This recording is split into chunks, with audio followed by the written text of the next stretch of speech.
field here. Yeah, Bonomi and Asintro are still side by side through the uphill section of the course. Through the cutting. Things pretty clean here on the opening lap, but don't count your chickens just yet.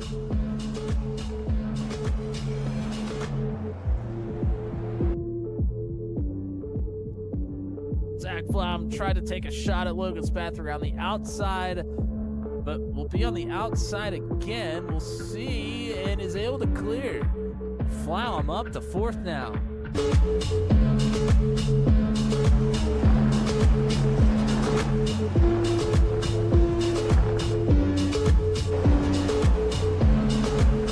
One more time through the final turn. Dance looking for room. Goes out to the right. At the line. Oh man, it's a dead heat. It was Cameron Dance. Cameron Dance. 0, 0, 0.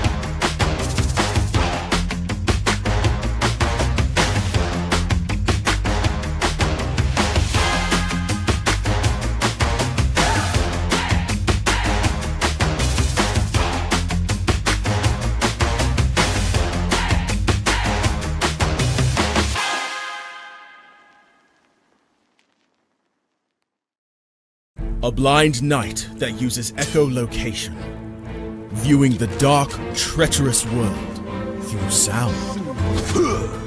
Trapped in a dungeon keep, endangered by combatants, where hazards lurk around every corner. Make sound to have vision, or don't and be stealthy. Avoid impaling threats throughout the dungeon to escape. Engage with other prisoners. I've been hearing about. Could you find the key and unlock my cell? Free them to fight back with more allies. Let's take this guy. The dungeon labyrinth has many paths and even more traps. Struggle through the darkness to find your freedom.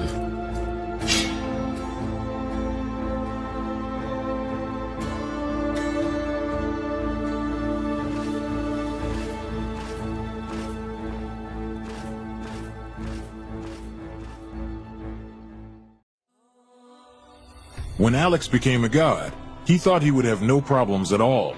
Until... He landed in the divine dimension and was tasked with protecting the entire multiverse. Am I connected to every single Alex Ambrose that ever existed?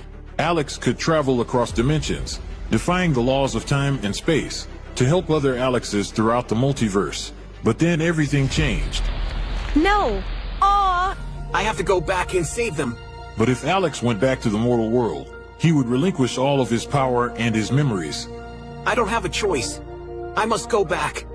When Alex returned back to Earth, he goes back to being your average business tycoon millionaire, unaware that the people he cared most about are in danger. Someone help me! Yvonne, what happened? I was attacked by a monster. Alex? What's going on? Get away from him! He is my boyfriend! Who attacked Yvonne in the forest? What will Debbie do next? Who will Alex choose between the two women? Will Alex ever remember who he was before traveling into a different multiverse? To hear what happens next and whether Alex can stop the deranged monster before he strikes again, listen to the original audio drama, Insta Millionaire Returns, only on Pocket FM. Download the app now and find out.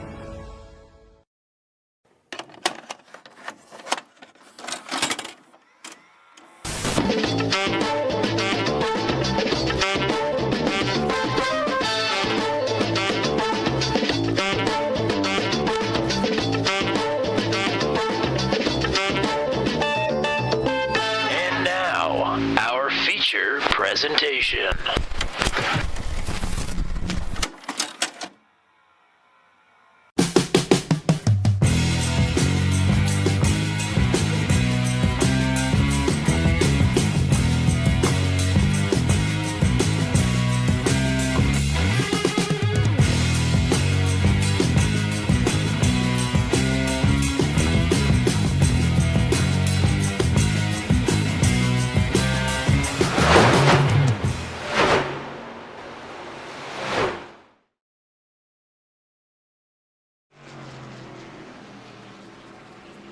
Well, the parade is over. The floats have gone back to their respective farmsteads. It's time for homecoming here for the Booth Boys. It is time for the first ever Venom Truck Series race from here at Worldwide Technology Raceway, the formerly known Gateway Raceway, formerly known as Madison Motorsports Park. But we are here at WWR? I don't know. Anyway, we're here at Gateway. It's round number 7 of the season here for the Venom Truck Series. Fantastic field of drivers here tonight. 35 in all will take to the track, and it is going to be a great time here tonight. Tommy Cook and Matt Williamson alongside. We're back together here on a Tuesday night for the Venom Truck Series. Great stuff. Excited to be back home here. Certainly is. Excited to see. We got a big field of drivers here tonight. The truck is handling interestingly. Should make for some good racing here. But it's the hometown race for the two of us, and excited to see what the Venom drivers got for us here tonight. I live about an hour and a half away from the Madison, Illinois venue here. It is in Illinois. You can very clearly see the Gateway Arch from the top of the grandstands, or really anywhere on the concourse. It is just a mile or two away from St. Louis Metro. So it is in Illinois, though, and that is where I lay my head and where you grew up as well, and where you'll be back to soon. And I'm very much looking forward to that. But we're back here together tonight. You had a fantastic race at Michigan last week to call while I was off on vacation. And we've got some fallout from that race here as well with a look at the new point standings.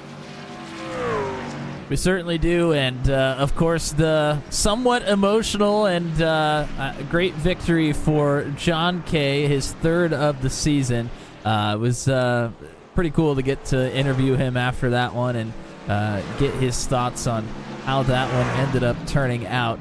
So he has continued to extend that lead out front. Now 123 points to the good for the 10-person cut-off line.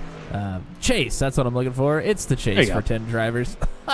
I still got playoffs in my mind, but it's not quite the playoff format. Hunter Engrav still sitting there in second. Hayden Palumbo, great season here for the newcomer here so far for both Engrav and Palumbo, second and third. Jan Van Leer, great season for Jan going right now, currently fourth in the points. Matt Schlosser, much of the same, currently fifth in the points. So lots of fresh names up here in the top 5 of the points compared to years in the past.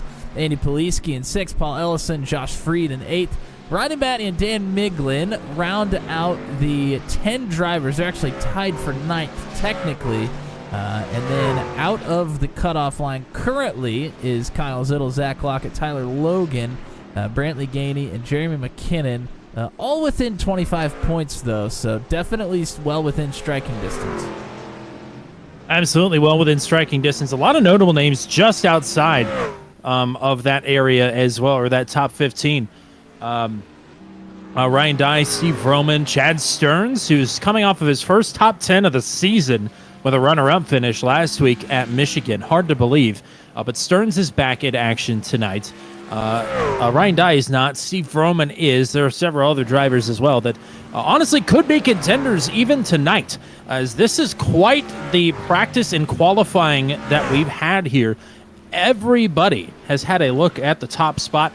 not a whole lot of people have really staked their claim to be the top dog here tonight, but somebody will, and somebody will here quite quickly, as it is time to go racing here for Turn 200's Great Googly Moogly at Gateway, round number 7 of the season for the Venom Truck Series, and their first ever outing here at Worldwide Technology Raceway. Hunter Engrav then with his 4th pole of the season, and this is where he grabbed his pole originated, so I'll say Hunter Engrav has grabbed his pole for the 4th time this season. It is Chad Stearns then on the outside of the front row, exactly where he finished last week at Michigan. Ronnie Matney will start in the 3rd position, the Daytona winner with his best start of the season. Jan Van Leer is on a roll. He is 4th in the points and 4th on the grid. Matt Schlosser, Andy Poliski, power duo there on row number 3. Hayden Palumbo and Paul Ellison, teammates on row 4. Luke Peterson is back, and he will start in 9th. He was fast in practice. And Jeremy McKinnon will round out your top 10 starters. Last week's winner, John Kay, fast in practice, but 11th in qualifying. Not where he wants to start. Eric Breeding was 2nd quickest in practice, and he will start back in 12th. Tyler Logan, Kyle Zittel on row number 7, Steve Roman and RJ Starcivic, Team 200 driver there, starting in 16th. Michael Dean, Garrett Rainey, Austin Holyfield, Joshua Motacek are your top 20. Josh Freed and Jordan Jornell will start on row number 11. Gary Clark and Brantley Gainey on row 12. Dan Miglin and Zach Lockett on the 13th row. Josh Jackson, Cole Maxwell on row 14. Corey Rutherford, Pascal Samard, your top 30. We've got 35 drivers here tonight.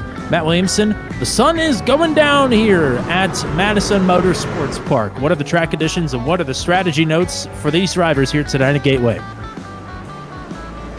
Yeah, track temperature pretty low, 90 degrees currently, and going to continue to go down here as we go on. Conditions pretty good for the drivers here. Trucks seem to be a little bit loose. Going to need to let those tires come in. The pit window, around 60 laps.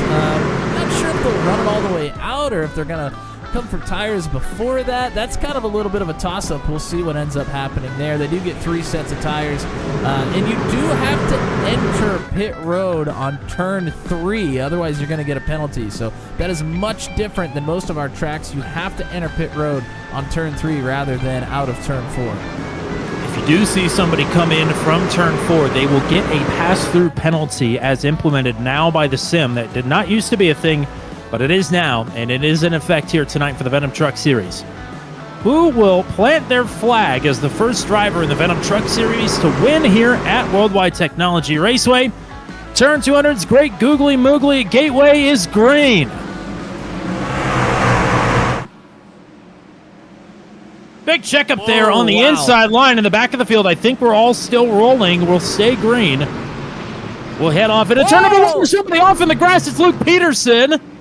And that will check up that inside line even further. There goes one around. It's Michael Dean. Caution is out. Messy start here on that inside line. Yeah, a couple others with contact there as well. Jorno, I think Tyler Berger, potentially. Somebody else got turned around there as well. I don't know. We kind of missed what happened to Luke Peterson right there on the entry of turn 1, but I caught him well into the grass on turn 1 entry. I'm not sure what happened there. I'm guessing he probably got a bumper from somebody. He made an ill-fated appearance with Truck 200 here last year, and it ended in very similar fashion to that with him getting run over into turn number 1. So, happened a lot earlier this time, though.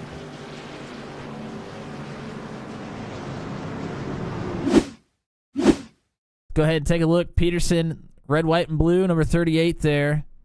Oh, yeah, he gets a good shot from John Kay. I thought he was coming straight up the racetrack, but does a really good job of not running into that high line. Just ends up checking up the field a little bit. Yeah, all things considered, Luke did a fantastic job to not make that any worse than it was, but there's a lot going on behind him. Yeah, that was Michael Dean in the 73 we talked about. Jorno gets into him and then turns Corey Rutherford as a result. Jorno took a really, really good shot at Dean there going by. Rutherford, although he's going to lose just a couple positions for track position, he's going to be just fine damage-wise, I do believe.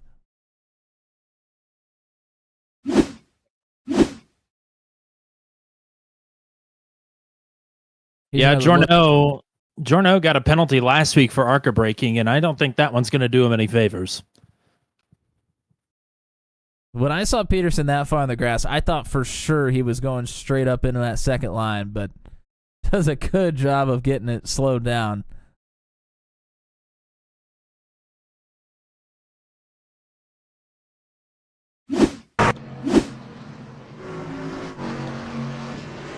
Alrighty, Tommy. Well, that didn't last too long. No.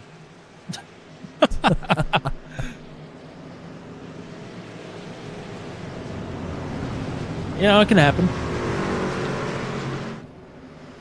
Also, I don't think I saw any fire or pyro here on the back stretch in the sim. No, they didn't scan the flamethrowers, unfortunately. So, yeah, that was a 3-wreck-in-1 opening lap. Did not get a good start on that inside line. Further complications with John Kay and Luke Peterson, and even further complications back there with Michael Dean, Jordan Jorno, and others. While all that was happening, Chad Stearns, I believe, got control of this restart. I'm fairly certain anyway, because he will pick the inside line here, and Engrav will be on the outside.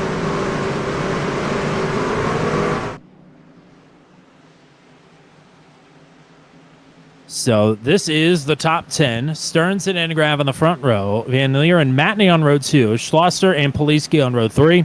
Palumbo Ellis on row 4. McKinnon and now Breeding will round out your top 10. RJ Starcevic up a few spots early. He's up to 12th. He'll start next to Kyle Zittel there on row number 6. Michael Dean and Jordan Jorno still on pit road. Although they have both cleared their meatball flags, they have optional damage to fix. Coming to lap 5 of 150. We'll see if we can get a run in.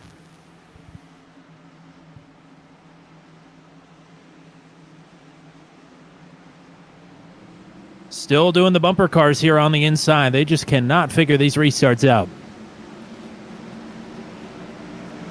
Big jump by Stearns. He leads the pack into 1.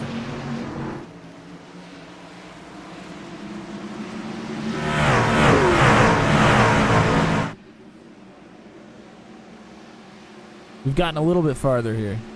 A little bit farther. Side by side, it's Schlosser and Poliski. That is for 5th, and now that is settled. Schlosser will take the spot. We've got a lap in under green. Kennan and Ellison going to be side by side here into turn 1. Schlosser and Matney as well, although Matney will hang on to the spot. Right on cue, Stickers McQueen in the chat. Schlosser and Poliski now going at it, as McKinnon and Ellison still side by side. Now that is cleared. Whoa! Schlosser boy. just about got into that hard into that outside wall. That wall kind of juts out a little bit right at the exit of turn 4. It's pretty easy to get right up into it.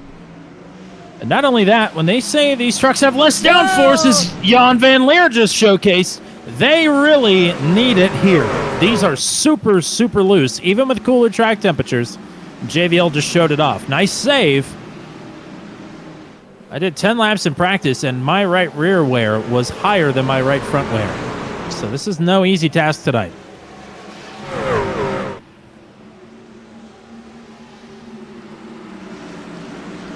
Stearns with the lead. Engrav chilling in second. Matney is closing in on the second place runner. Oh. Schlosser and Poliski 4th and 5th.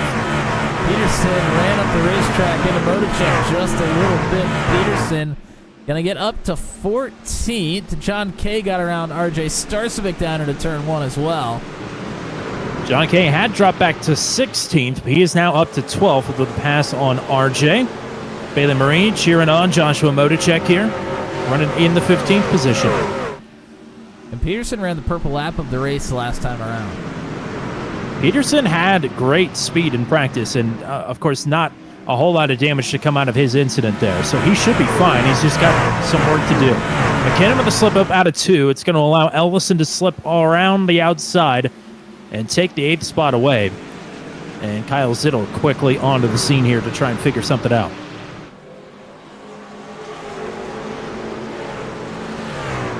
McKinnon able to slide up in front, down on the low side. Peterson still fighting with Starcevic here. Wow, that was close to contact. Corey and Peterson have both gotten through. Corey Rutherford has crashed at a turn number 4, but we are still green, even though he was stopped in the middle of the track.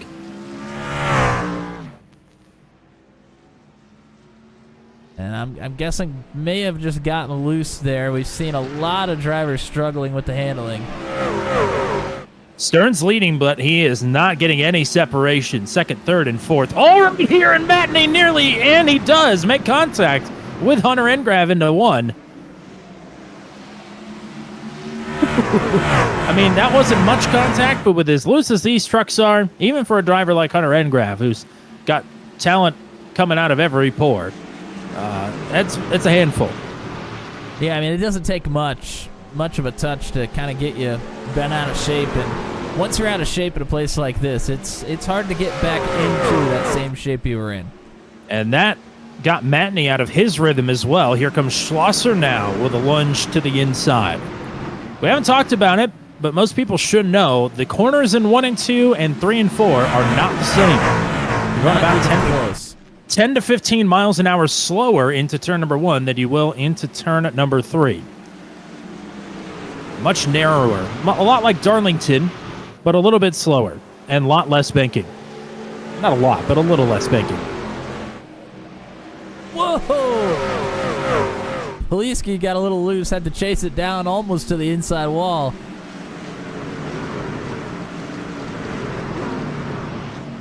Stern's leading his first laps of the season.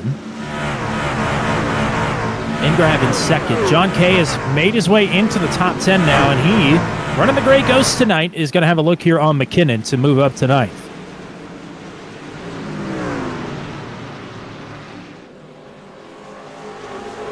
Back in a fight for 16th. Tyler Logan, Dan Miglin fighting for position as well. Saw that just before we switched back to Kay. Still on the inside of McKinnon here. McKinnon, despite missing 2 races here this season, is still in the 15th position in the points. He's had a good season, almost had a great week at Michigan last week. If he were on the same fuel strategy, he may have won that race. Looked awfully good. Yeah, he fighting chose John Kay tooth and nail. Yeah, he chose a pretty bold strategy. He's one of the very, very last people to come down pit road, and it did not pay off.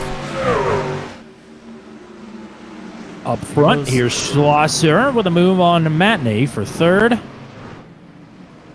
As the tires wear, getting a little bit harder to rail that inside to be able to make the passes. You're able to play a little bit better defense there on the outside, getting some momentum off of the corners. Okay, McKinnon's still side by side for 9th. It's allowed Zittel to close in. As Schlosser, Matinee, and Poliski all duking it out here for the 3rd spot. Oh, there's a bump and a double bump from Poliski. Caught Schlosser and Matinee. Somebody was off into the grass as Matinee nearly into the wall. I think that's Corey Rutherford. Schlosser and Poliski able to get through. Poliski looks like he's got an awful lot of speed. He was kind of pushing Schlosser through that one. Matinee hit the wall. And it allowed Jan Van Leer to get through as well. So Matinee now back to 6th, was just running in 3rd. Matinee was very fast in practice as well. Kyle Zittel looking to the inside of McKinnon. Oh, Joshua Motocek for a spin out of turn number 2. Caution is out. Looks like he's got some damage on the door. It may have been from something else, or maybe it isn't real. But regardless, he spins, and it'll bring out the 2nd caution of the night here on lap 17.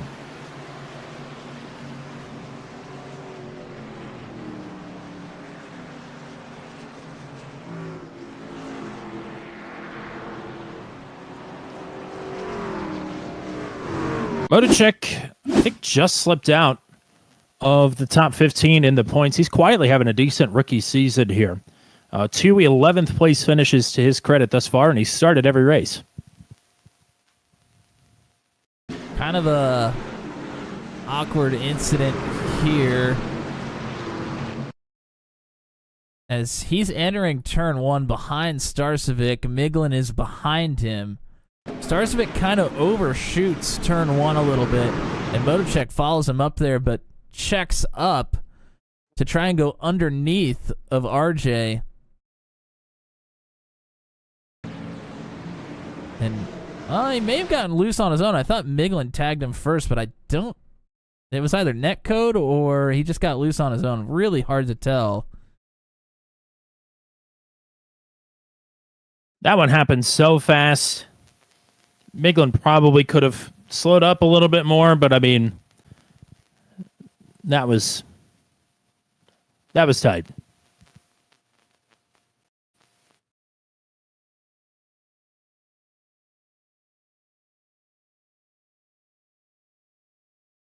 And I think, I'm not sure, Motovchek may have downshifted there to try and get some drive off the corner after having to slow down so much. Not sure, but looked like he got loose before Miglin got into him. I think Miglin thought he was going to get a fine drive off the corner through the middle, but just was not the case. So we've got 31, make it 32 trucks on the lead lap now as Corey Rutherford will get the lucky dog. Jordan Journeau is out of the race. Leo Smith never started, but he registered for the session. So officially 34 will go in the record books tonight. Michael Dean, the Dean of drivers, boy, he is having a tough season. When we talked about drivers, that's notable drivers outside of the top 15 in the standings. Dino's name should have jumped off the page there as well. Finished last season really, really strong. I'm not even sure if he's finished a race here this season. He has just had some absolutely god-awful luck. And chalk this one up for bad luck as well with the first lap melee. 6 laps down here on lap number 20. Takers down pit road. Only Maxwell Graves and Paul Sargent. Everybody else has stayed out.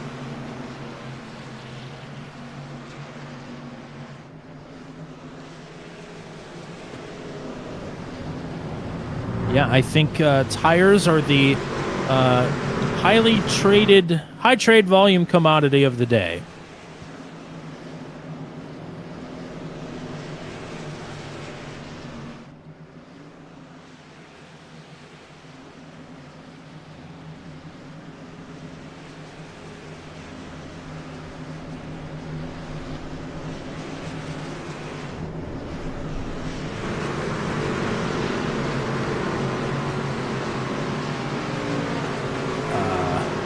What just happened to Kenneth Graves?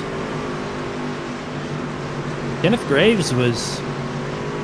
I mean, it looked like he blew a right front tire, but that's not a thing. He must have had a wheel disconnect or something. I mean, he absolutely pounded the wall in turn 1 under caution. He's got a meatball flag. Coming off of his best finish of the season last week at Michigan, and he may be out of the race here under caution. I think we'll get an opportunity to see.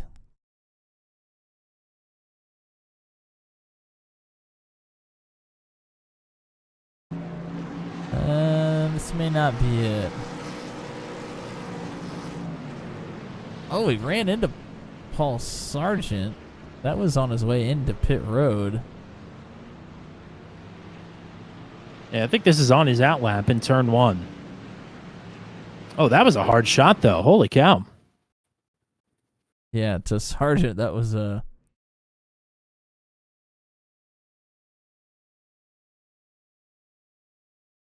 Well, take my word for it here, because the 14 knocked the wall down in 1. And we are about to go back to green here.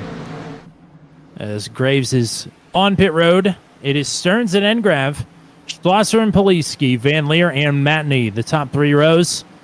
We'll see if we can stay bunched up at the front of the field and get a good restart. Green flag. Well, it wasn't a great restart, but it's probably the best one of the night thus far. Stearns For him, it was a great restart. He's out by a couple of truck lengths in 1 and 2. Yeah, Engrav didn't get a great one. Poliski was pushing Engrav almost all the way down the front stretch there. But Poliski is going to clear Schlosser as well, so Poliski to third. Third outright for Poliski, and he wants more with Engrav in front. And Stearns leading the bunch. 4-truck battle just inside the top 10 here. Palumbo, Ellison, McKinnon, and Kay. They are all over the place. Ellison got the VR headset on once again. Everything looking good.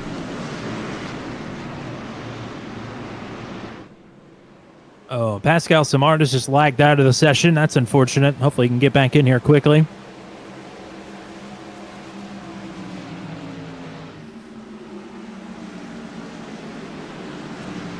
McKinnon up to 8th now. He's gained 2 spots since the drop of the green.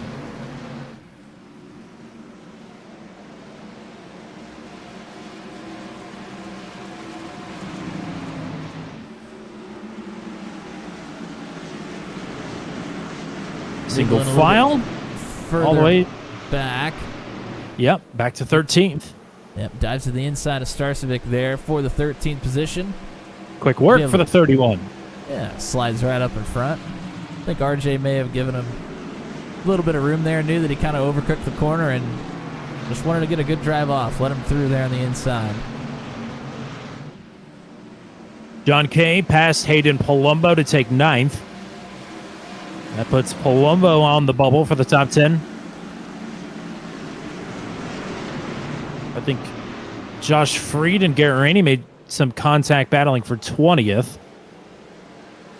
But they are still moving forward. Poliski was right up to the bumper of Engrav there through the middle of 3 and 4.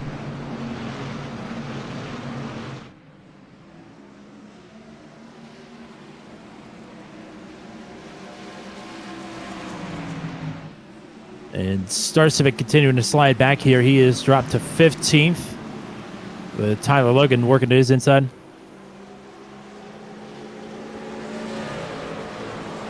Matney and Ellison now side by side as Matney. Whoa, right up there. That was a slide.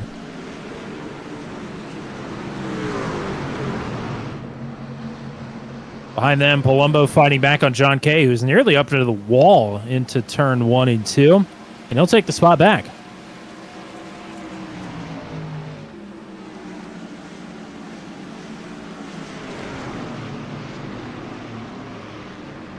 Top 3 within a truck length of one another, Stearns, Engrav, and Poliski. They have left Schlosser and Jan Van Leer behind.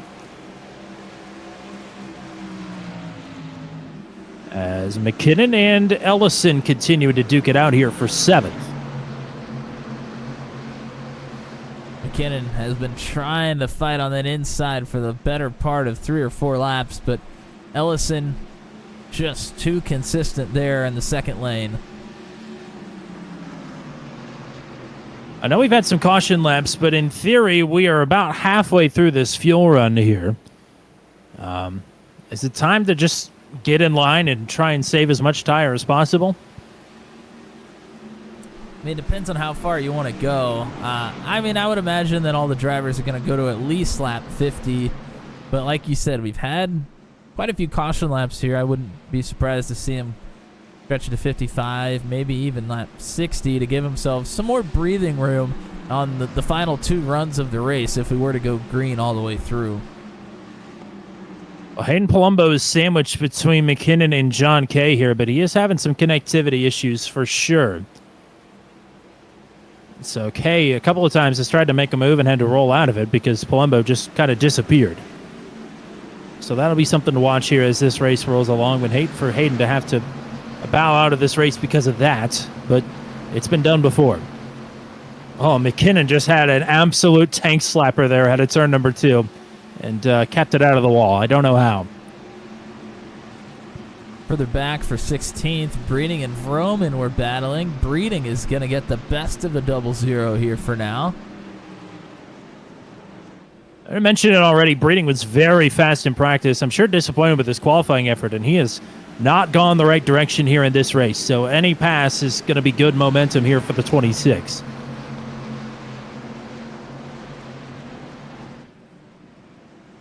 Ellison awful close to that rear bumper of the 83 down into turn 1.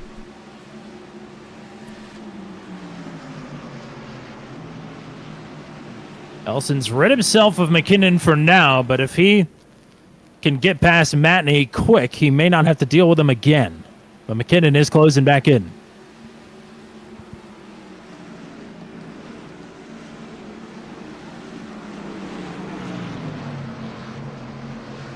See McKinnon trying a little bit of a different line, trying to get some clean air on entry there.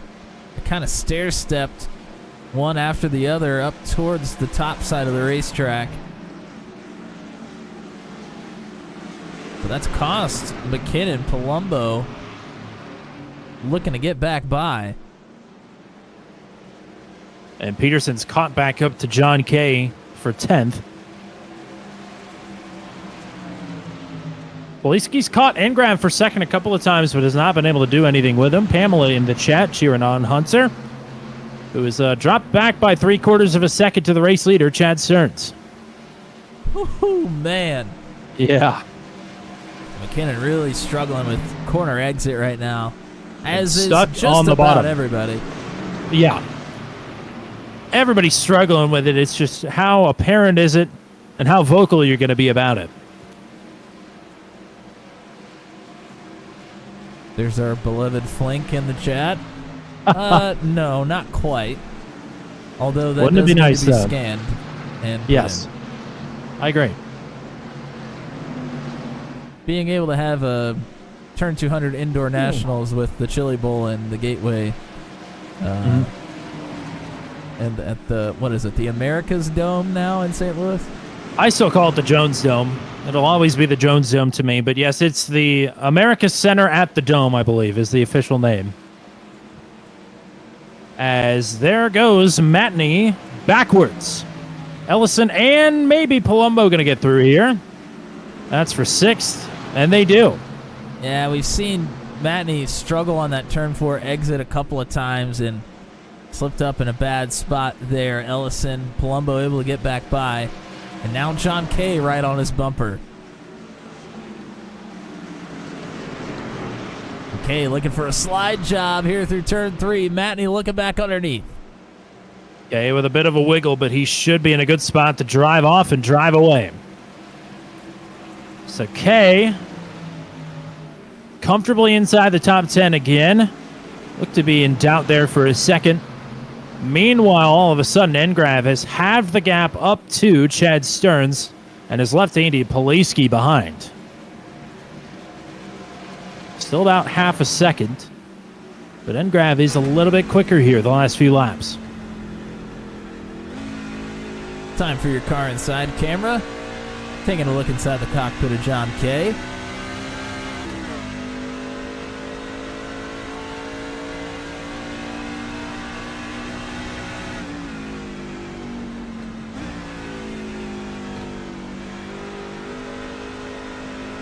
And you hear the downshifting down to 3rd. They're on corner entry into turn 1.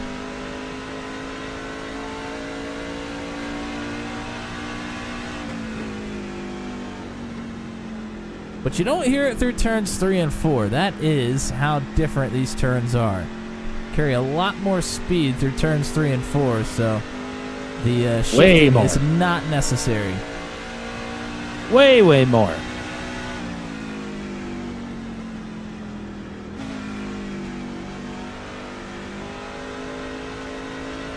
Matney and McKinnon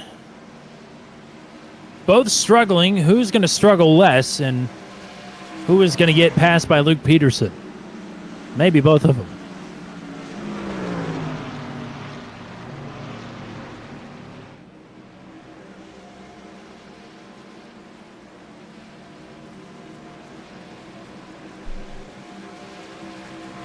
Boy, RJ Starcevic was going backwards in a hurry. Now he has come to pit road. Starcevic may have burned the tires up. Oh, caution's out. trouble! Roy Rutherford around. This time it does bring out a caution.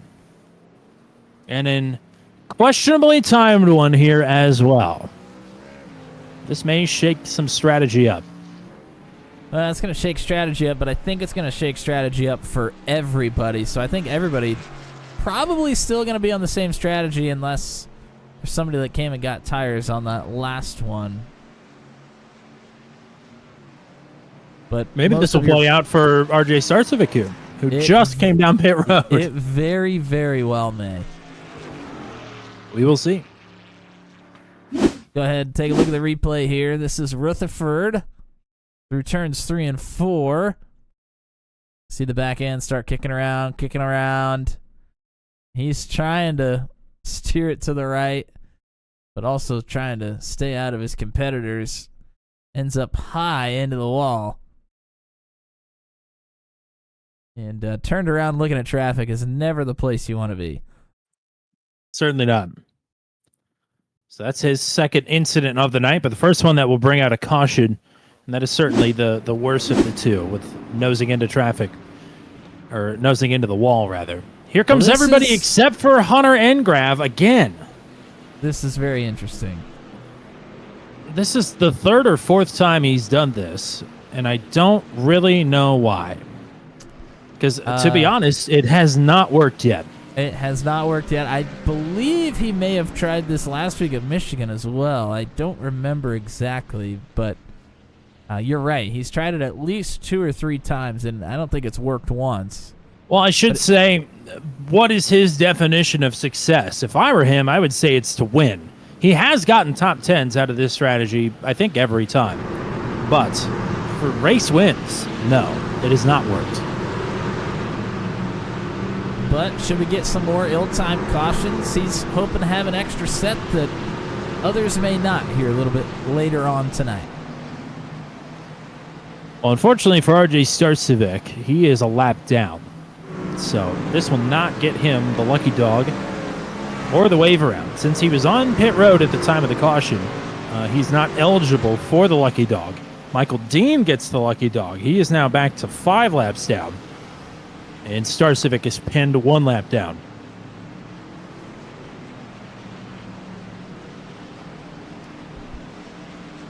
Off of pit road, Chad Stearns wins the race. Poliski, Schlosser, and I believe Paul Ellison will round out the top 5 with Engrav up front on old tires. 41 lap old tires to be exact.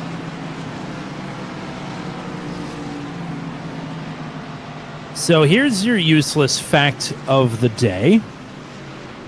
You may have known this, but I did not until today, actually. This site used to have a 2.5-mile, 14-turn road course on it. I actually did know that. It ran from 1985 till 1995, St. Louis International Raceway. The drag strip was here for much longer than that, but I had no idea there was a road course here before today. I don't know why I knew that, but I did know that. I think I saw some old footage or something of it one time, and have heard stories on different forums and things about it. I don't think they ever got any huge touring series. Obviously, NASCAR and CART did not come here until the oval was built. But in terms of the road course, I don't know if they ever had IMSA. They may have had the SCCA. But yeah, not 100% sure. But yeah, I had no idea. Looked like a pretty interesting layout. Knowing the area, it used to be a swamp back in the olden days, so it's pretty flat there. They do have a couple of go-kart tracks on the they infield do now, though. And there is an infield road course that's still operational, and a drag strip. But yeah, nothing like the 2.5-mile beast that used to be here.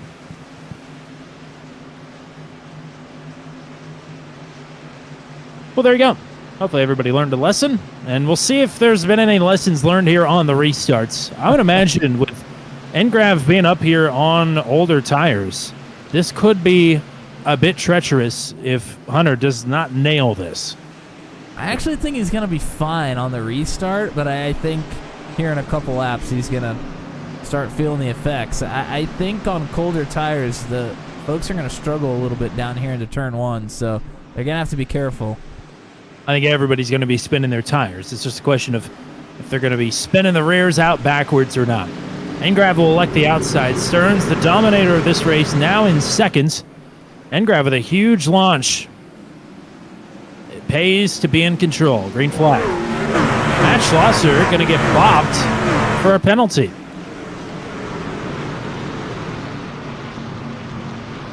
He's got a black flag. Boy, he can't catch a break. No. He's had some good runs going and has had some bad things happen to him.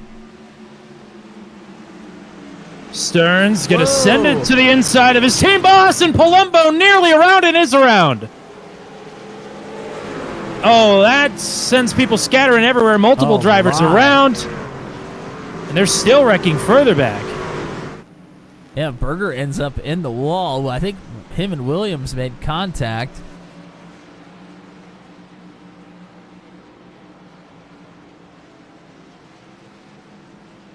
Well, it wasn't a mess into 1, but it was a mess into 3. I can't believe Chad Stearns basically entered in the grass there into turn 3. Yeah.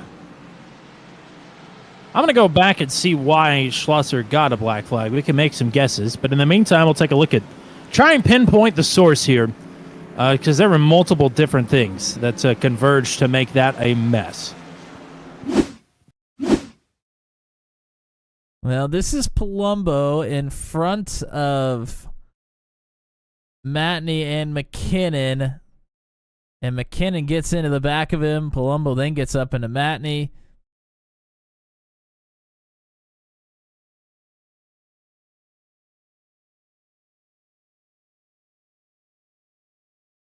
And then trying to get slowed down, Berger ends up sideways, and Williams just gets into him. Oh, Starcevic gets turned as well. Missed that one early on. Go back and take another look here. So Palumbo is wanting to get a good run down at a turn 3. He's in front of Matney on the top side and then enters 3 down towards the inside where McKinnon is wanting to take that piece of real estate. And McKinnon carries way more speed than Palumbo does into 3 and tags that left rear. Just upsets Palumbo a bit. Palumbo trying to get it corralled. Goes up the racetrack, but overcorrects a little bit, gets loose, and ends up sideways.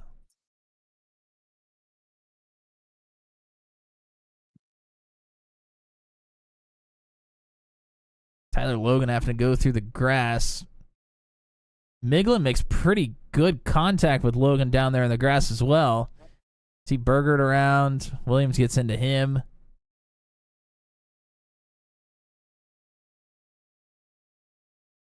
And further back, you see Starcevic get tagged there.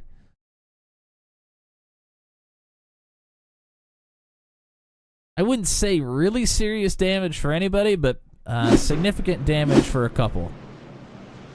Logan to Miglin for sure will have some damage. Matt Schlosser, by the way, I've pinpointed the reason for his black flag. He followed Hunter through. Hunter went early, as he's allowed to. Schlosser followed him because he jumped so early. And by the time the green flag came out, Schlosser was ahead of Stearns, which is where the penalty comes from. But that was cleared. Stearns just announced that he's pulling over, but he should be fine to get back in line here. So maybe just adjusting a pedal or a wheel or something. But regardless, he should get his spot back in line. Schlosser never served a black. No, he had it cleared. Okay. I must have missed that part of it. I apologize. Schlosser just joined Team 200 on Sundays for the ASRL Cup Series. So we'll get to race with him as a teammate, which I'm pretty excited about. Not sure he should be excited to race with us, but... No, probably not. Oh, we're excited to race with him.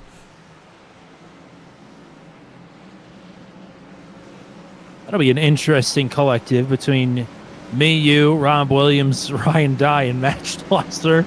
That's one of the team lineups of all time, baby. Not sure there will be a full team for many races, but the ones that there are, that's going to be something spectacular. iRacing Super Speedway this Sunday is going to be a treat. And look out. It's one we can actually do well at. Well, things have been shaken up once again. Schlosser will line up on the outside of the front row.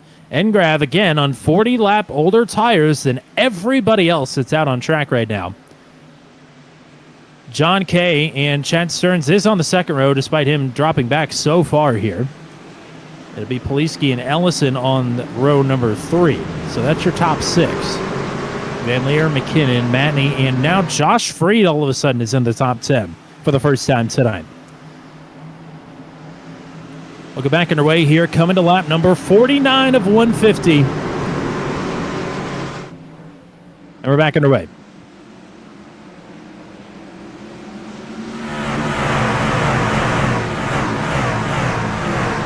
Into one. Here's John Kay looking for second. He's got a nose ahead.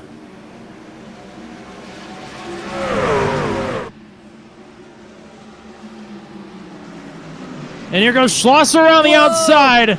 Engrav the meat in the sandwich. Kay to the lead. Schlosser to second. Hunter to third. And now has to give way for Chad Stearns underneath.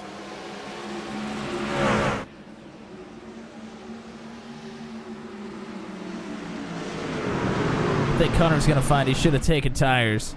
Whoa! Big checkup, and it sends JVL down into the grass. He plummets out of the top 10. All the way back to 14th for Jan Van Leer, who was running 7th. Oh, now they spin right in front of him. Eric Breeding collected. I believe that was Steve Roman. Caution is out.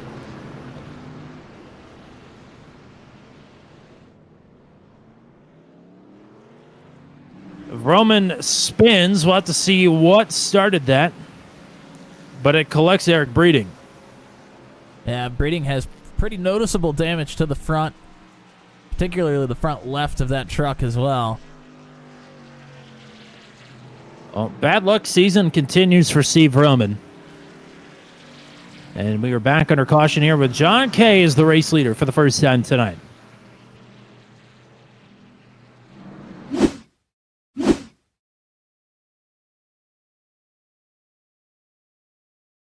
Take a look at the replay. You see Roman there on the inside of Logan into turn 3. Oh, and Logan expecting Roman to be entering down towards the low side of the turn. He just kind of stays straight in that middle lane. Makes contact with Logan. Roman ends up getting pushed up into the wall. Pretty good shot for Breeding there as well.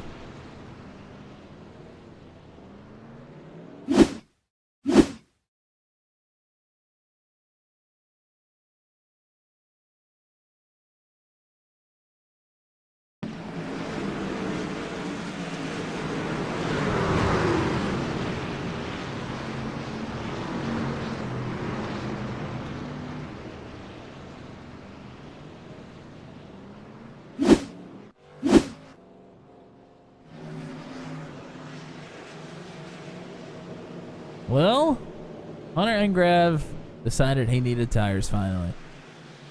Or needed fuel. One of the two. So he's got 10-lap fresher tires now than the rest of the field, but really only 2 or 3 of those have been under green, maybe 4. But that's still 2 heat cycles here with 2 cautions. Yeah, so he's that deep in the field, though. Deep in the field, definitely in the Hornet's nest. 10 laps and 2 heat cycles, that doesn't sound like a whole lot, but if you're working your race backwards, he obviously thinks he's got it nailed down. And who are we to say that he wouldn't? Certainly not me. It's a dangerous spot to be in, though, physically right now. So much is happening in the back of the pack here. Dangerously dangerous checkups on the restarts. Loose drivers, loose trucks. All sorts of calamity has happened here as we've already had 5 cautions here in just 50 laps. Yeah, it's kind of the super speedway mentality there a little bit, where you want to be on that front row because most likely all the stuff is going to happen behind you. For Engrav, was in a similar position, was way up front. Everything that has happened, we've had quite a few incidents, has happened in the middle or back of the pack, and now he's put himself back there. So even though he might be able to feel like he can get through traffic, it's a little bit harder when trucks are sometimes sideways in front of you. So he did not get to the lead until everybody pit around him, but he had been running second or third the rest of the night from the pole. Remember, we had a caution early, and Chad Stearns from the outside pole took the lead from him. Engrav struggled to get it back until everybody came down pit road, and he stayed out. So, bit of a strategy mix-up here for Engrav. He's got a lot of work to do, but some fresher tires to do it with. John Kay, meanwhile, up front now as the race leader, has elected to take the outside.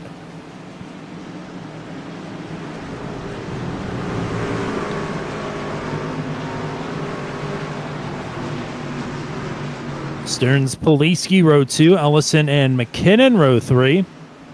Ronnie Matney and Josh Freed. Freed had been struggling a bit here, it seemed anyway, to open this race. Had been 15th to 20th for most of the night, but must have been either through pit strategy or picked some drivers off while we weren't looking. But he is inside the top 10 here tonight, as we've come to expect from driver 39. Started back in the 21st position. The driver that starts behind him started in 25th tonight. That is Dan Miglin in 9th. And Luke Peterson rounds out the top 10.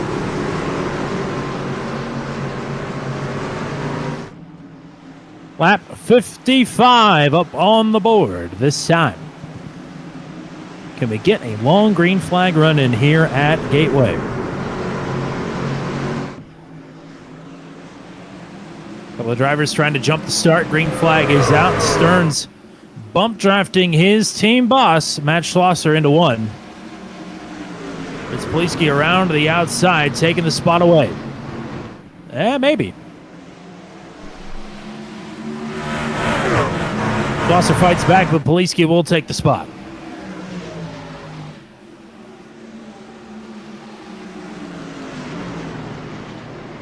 Too many great trucks here at the front of this field.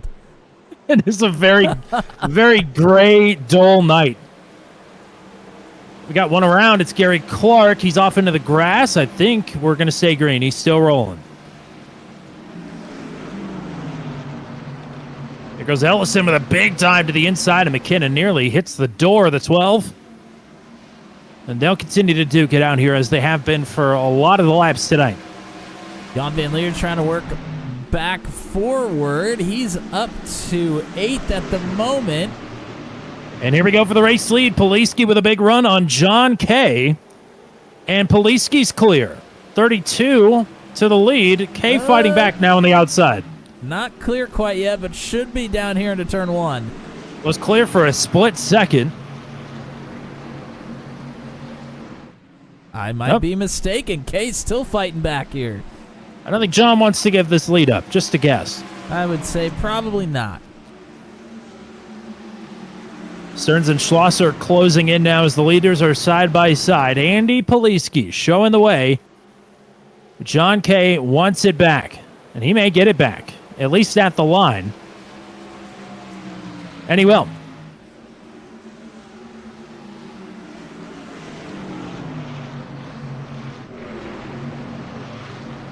Josh Freed, Dan Miglin fighting for 9th. Ooh, boy. Oh, boy. Both of them pretty loose, and maybe a little bit of contact there as well. Look at this. Peterson, a huge push to Miglin down the backstretch. Boink. Whatever gets it done. Poliski back underneath of John Kay there into turn 3. It's great to see Andy at the front of the field. It does feel like it's been a minute.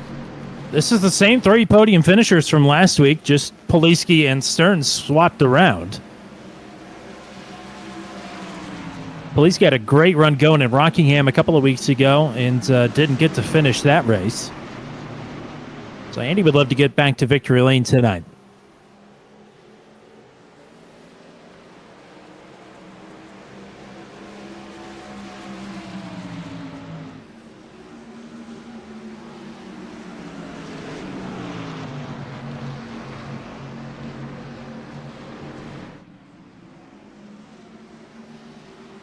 Good battling up front here. Not quite Bell and Blaney, but still pretty good. Well, we still got quite a few laps to go before we get to that point in the race, so I'm sure it's coming. Hunter Engrav back in the 18th position working on Hayden Palumbo, who has slipped back quite a bit. But Engrav on his way forward has stayed out of trouble thus far.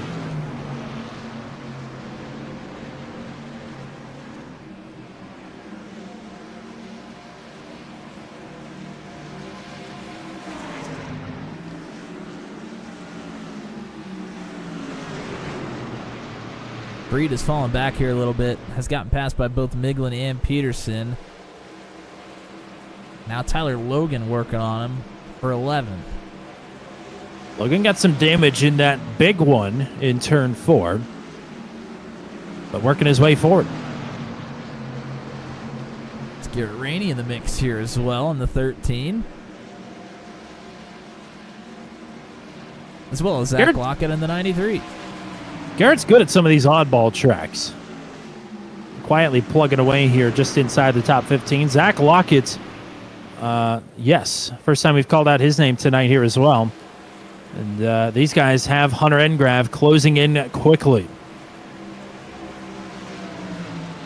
Lockett, of course, a couple weeks ago looked like he may have had a podium and ended up falling all the way back to 10th, but it was a great run.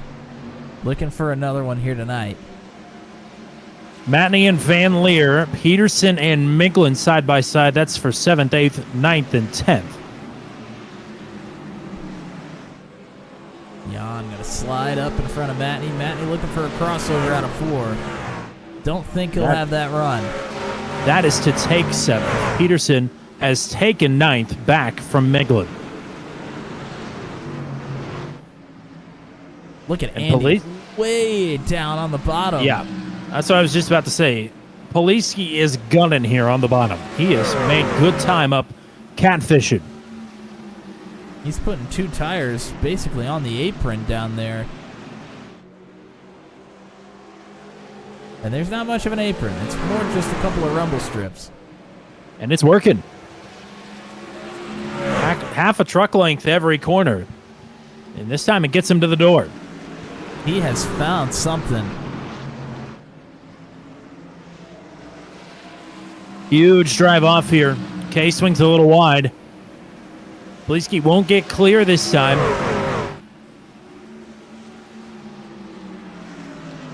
But he does there. Poliski back to the lead with authority.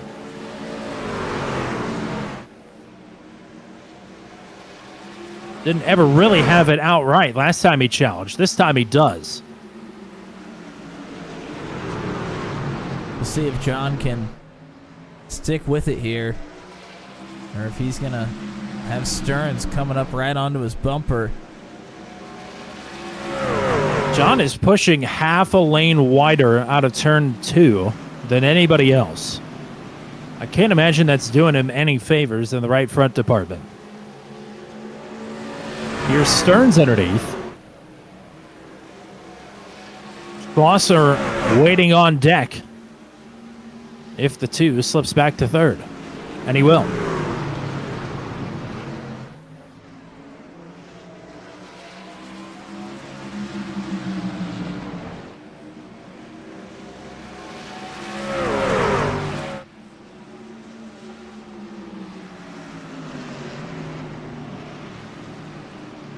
So Poliski, across the line this time, will lead his 10th lap of the season.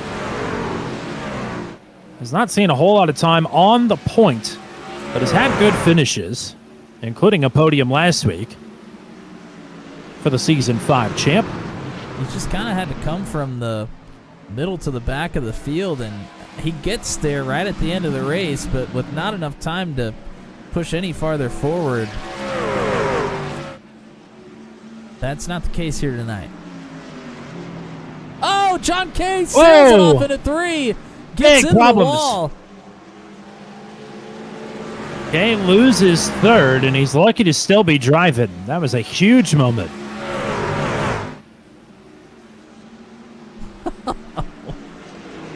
I bet the blood is flowing right now through the 2.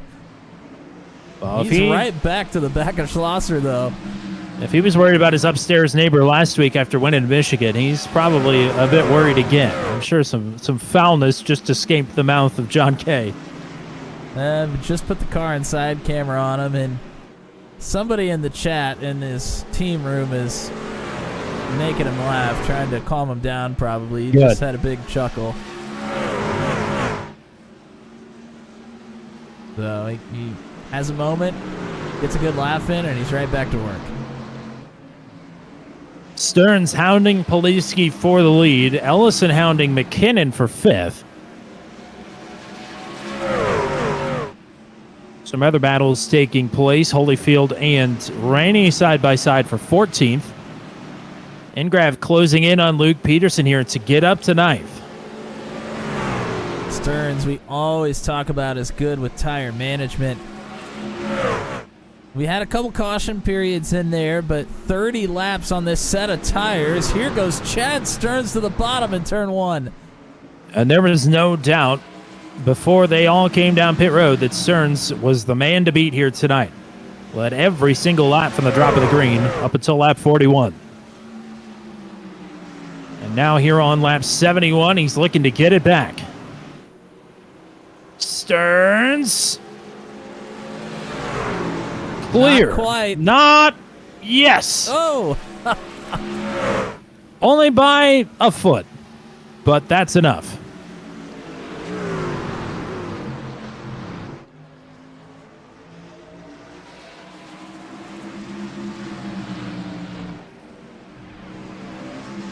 Here's Hunter Engrav back into the top 10 now. He's gotten past Dave Miglin. Has Luke Peterson, Rodney Matney directly in front of him. Trying to move on up to 8th, but Peterson looking to get through on Matney first. Those two numbers reversed, going at it, the 83 and the 38.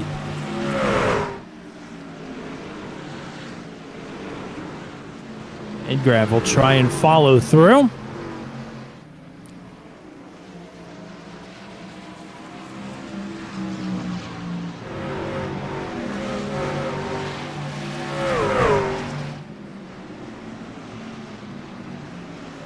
And he will.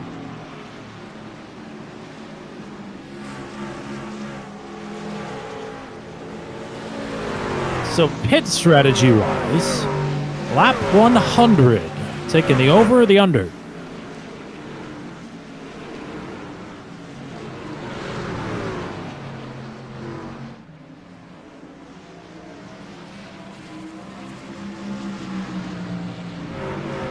We'll never know.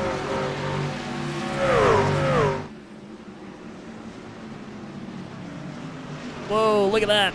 Engrav, a big dive down into turn 3 underneath Peterson.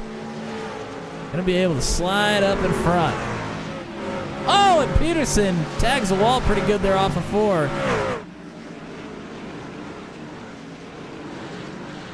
So Engrav on the march after taking tires on a different cycle than just about everybody else 10 laps later. Started to march his way up through the field. Okay, I'll ask again, Matt. Are you pitting on lap 100 before or after?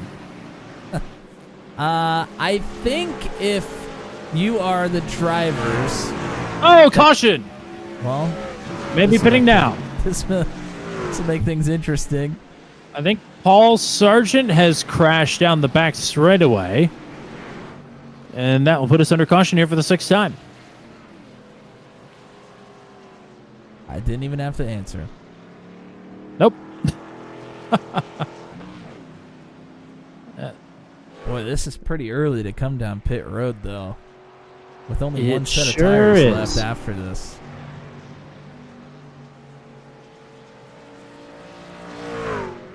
Let's take a look at the incident first. Sergeant there. Oh, he just gets loose off of 2. Oh, my goodness. Oh, he ends up making contact there with Michael Dean. Dean saw Sergeant losing traction and going down to the inside, so he tried to go up above Sergeant. Sergeant overcorrected, came up the racetrack right into him again.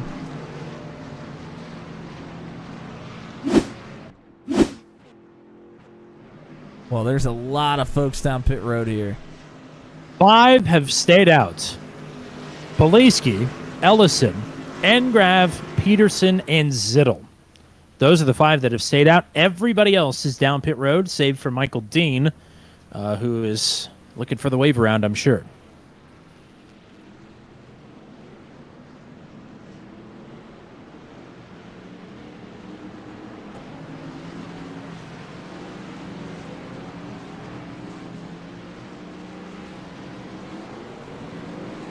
Stearns wins the race off pit road. Schlosser, Kay, Palumbo, and Van Leer, the first 5 off. But it is now Poliski, Ellison, Peterson, and Zittel out there with older tires compared to the man in third, Hunter Engrav. Yeah, Engrav is going to end up having this one work out in his favor big time. Potentially, depending on how the cautions fall after this. Well, he's still in a good spot. I mean... Well, certainly.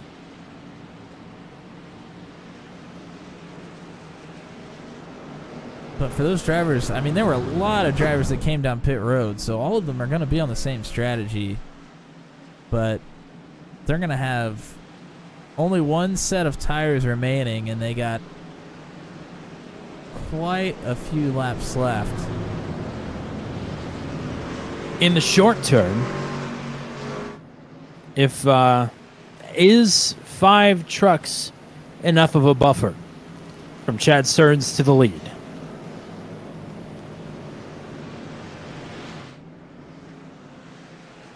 I would say for those drivers that came down on lap 40, which would be Poliski, Ellison, Peterson, and Zittel came down on 46, I think they may be in trouble here. Engrav might be a different story.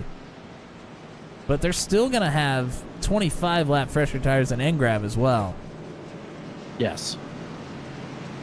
But one less set. Sounds like, judging on the radio transmissions, that Jeremy McKinnon may have been bopped for speeding.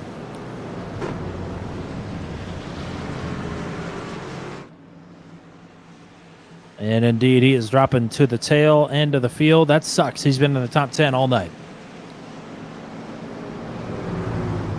RJ Starcevic has elected to call it a night. But if he just would have pitted one lap later, he wouldn't have had to pit. He would have pit with everybody else.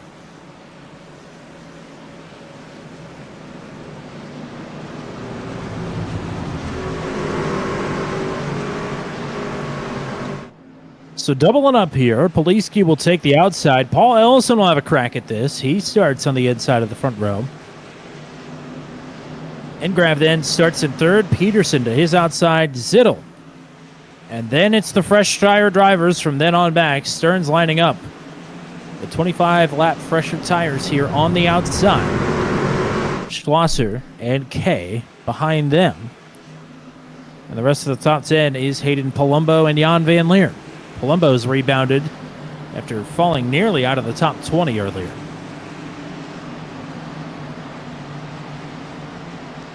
Coming to lap 80 of 150 here. It's turn 200's Great Googly Moogly at Gateway. Across the halfway mark. Still a lot to be determined. Been a lot of comers and goers tonight.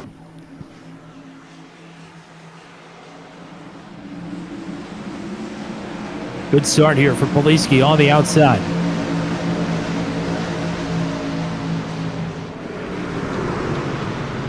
Teammates battling hard Ellison, Peterson, and Zittel all right there, with Engrav in the mix here as well. Stearns on the fresh tires, boxed in.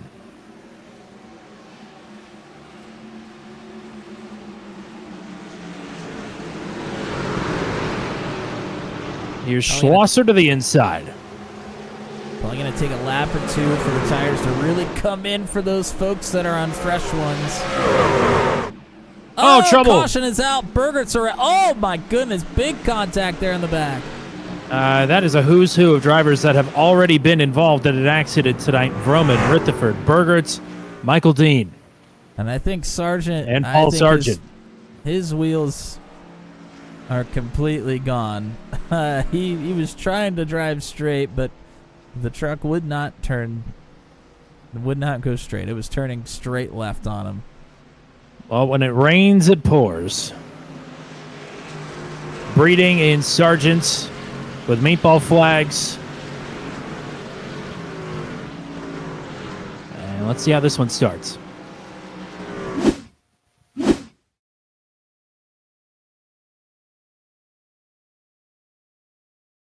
We saw Burger. Oh! Burger gets loose on his own. He gets down into the rumble strips down off of turn 4.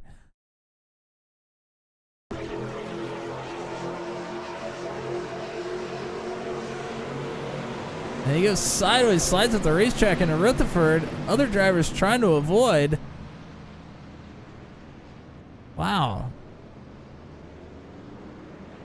That was kind of an odd incident there.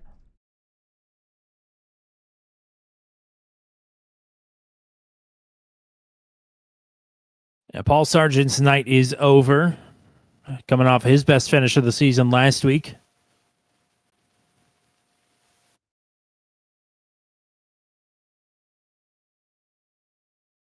Man, Sargent just absolutely I mean, he exploded off that inside wall.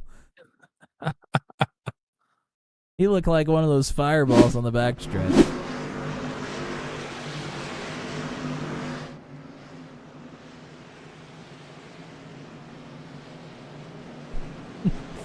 Great Googly Moogly, Matney.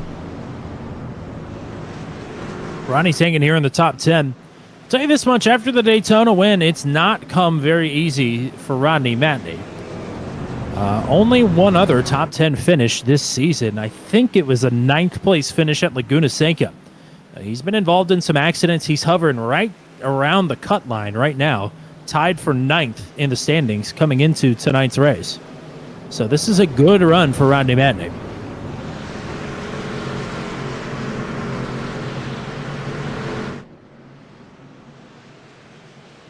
We'll hope that it stays that way.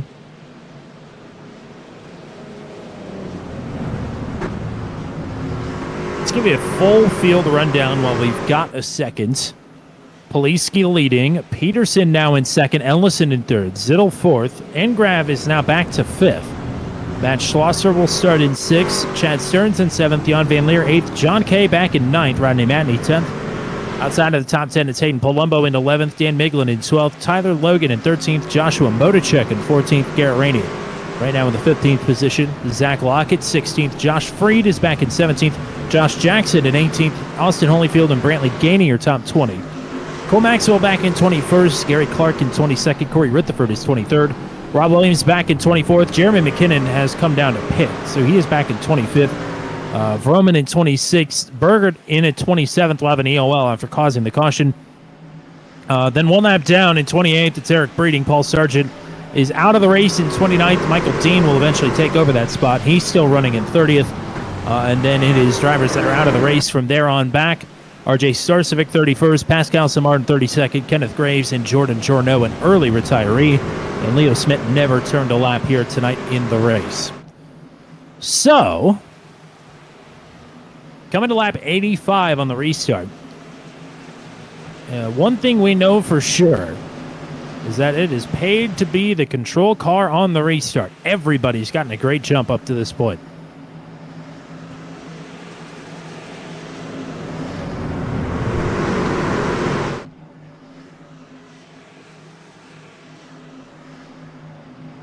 Gateway is such a great venue. And it's so great, in fact, it'll be the championship race for the Daredevil Series in Season 5. And oh, by the way, the Daredevil Series is back in action tomorrow night at Auto Club, another one of the great venues for the Lotus 79s. That is going to be an absolute blast. We'll hope you'll be here around 8 o'clock p.m. Eastern Time to kick off Season 5 at Auto Club tomorrow night for the Daredevil Series. Poliski might be there. Certainly he's in the lead right now. We're back underway.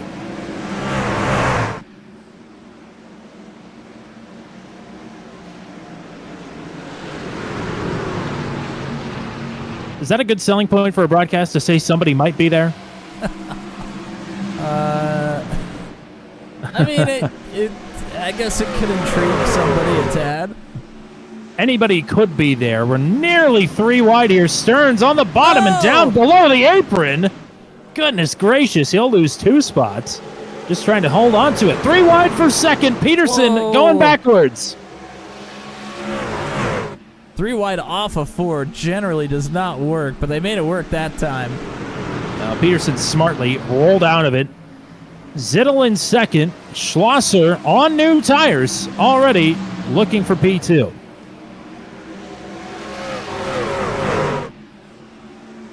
Stearns again looking for at least 2 wide, if not 3. And again, right down there on the rumble strips, flirting below the apron. Schlosser an easy pass to get past Kyle Zittel. Now looking for the lead to take it from Andy Poliski. 25-lap fresher tires here for driver number 4. Engrav has not come to life on the fresher tires of those that he started around.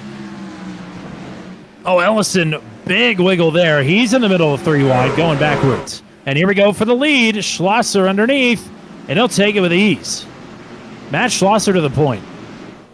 Poliski back the entry up to try and get a run up the middle, but Schlosser. Ellison has to make a save. Miglin scrapes the wall. Ellison made contact with Rodney Matney as he was stuck in the middle.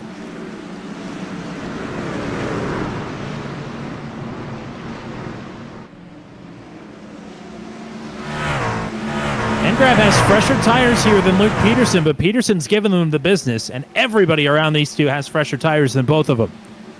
Here's Stearns, big contact there! More contact! Stearns contact between Jan Van Leer and Matney, I think, as well.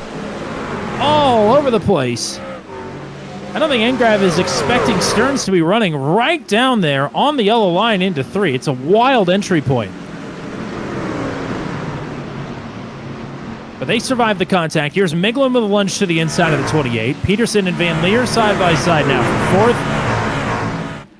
Oh, we've got one around. I think it's Josh Jackson, or off into the grass at least, and he is stopped. It's not going to bring out a caution because he is off the racetrack. Van Leer is next up on the freshest tires. Besides Schlosser, Van Leer up to 3rd past Kyle Zittel.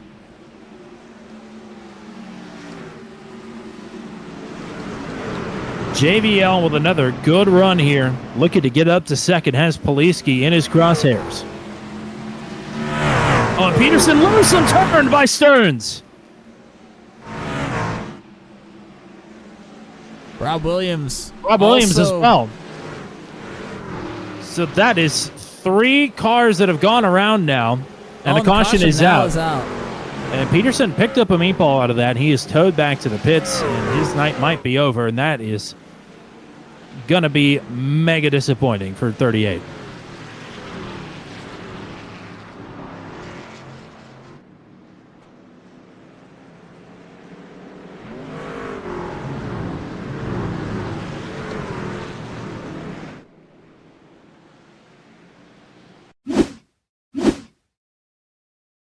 Here's your look.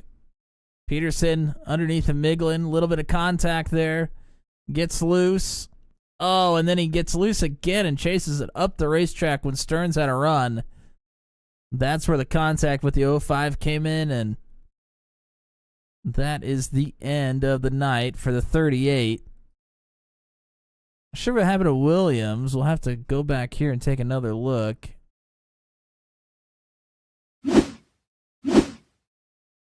I think it may have just been a self. Yeah, I just got loose there trying to get off a 2, as we've seen so many times. Here come most of the old tire runners. Well, I guess that's all of them that are left anyway. Poliski, Zittel, Grav, and Ellison.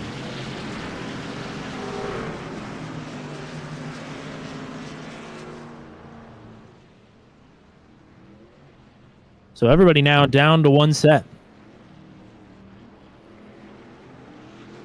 And theoretically, these guys that are pinning now can make it to the end of the race. Yes, they could. Which is interesting. Especially with cautions. If we have cautions like we've had in the first 2/3 of this race, they could definitely make it to the end. Comfortably, I'd say.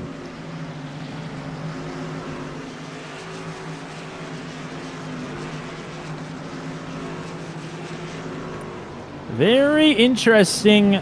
It's almost like the racing gods knew this was our race tonight. Because what's the one thing that we look forward to seeing more than almost anything here in the sim? It is varied and wild pit strategies. Here comes Chad Stearns as well. He elects to come down the second time around. Stearns, maybe they're coming to look for damage. Stearns and Peterson were having it out over the radio. I think that, certainly contact from Stearns up to Peterson, but Peterson with a couple of wiggles trying to hang on to the truck. I'm not saying it wasn't avoidable, but I would more classify that as a racing incident personally. Well, Peterson was, down kind of on the lower line, loose. So Stearns saw the top was open and had a much better run because he didn't lose traction off of the corner and thought that Peterson would stay on the bottom. He would be able to just go up to the top, and Peterson had to walk it up the racetrack. If that would have happened 100 feet forward, Stearns would have had room where there's a giant triangular chunk out of the wall on the outside, and that would have avoided it entirely. Yeah, they have patched that hole in real life, which is good for driver safety.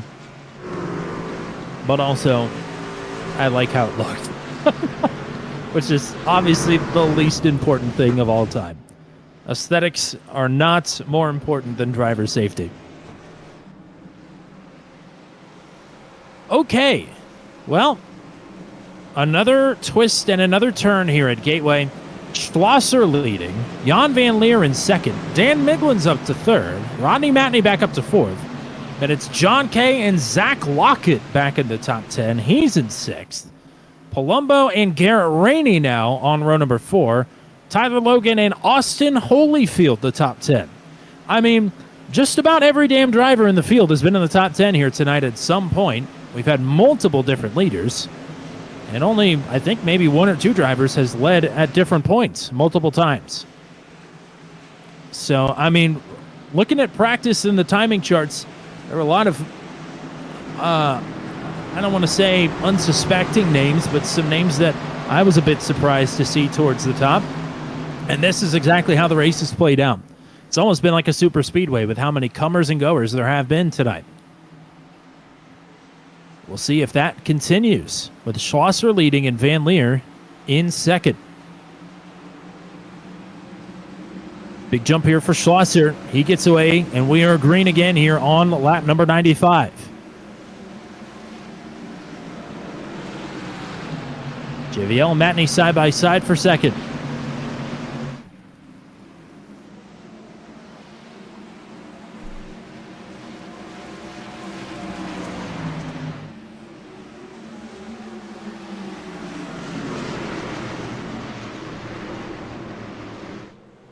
Oh, Brantley Gainey pretty loose there. Back in 12th, hangs onto it. Luckily, he's got space to operate. Tim Miglin had to kind of pull it off the wall there as well out of 4. McKinnon making it 3 wide with Holyfield on the outside and Logan in the middle. And Logan backs out of it. Austin Holyfield holding his own. Again, he's started to come to life here this season. Excited to see him back in the top 10.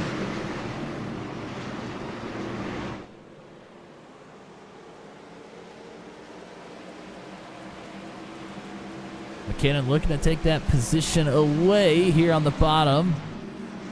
McKinnon fresher tires here than those in front of him, if only by about 7 laps or so. That's a heat cycle.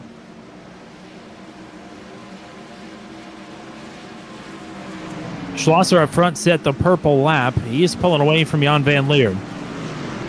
As this is the best battle we've got for position. McKinnon now with Palumbo right in front of him, and Holyfield to his outside. Lockett and Rainey about to do battle here as well.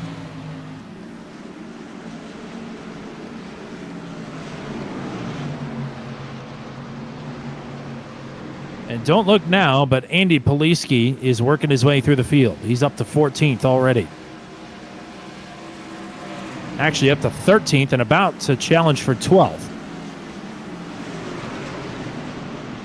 Whoa, Palumbo way up the racetrack in turn 3. He'll lose 2. He might lose a 3rd here to Tyler Logan. That'll put him back to 11th. Here comes John Kay looking for 3rd, taking it away from Rodney Matney. Oh, whoa, the racetrack just a bit. Just a bit. I'm sure Matney would say it was a little bit more. Oh, we got one around. I think it's Zittel. Off and into the grass. He was in 16th, working his way forward on fresh tires, and now he is plumb last of those in the lead lap.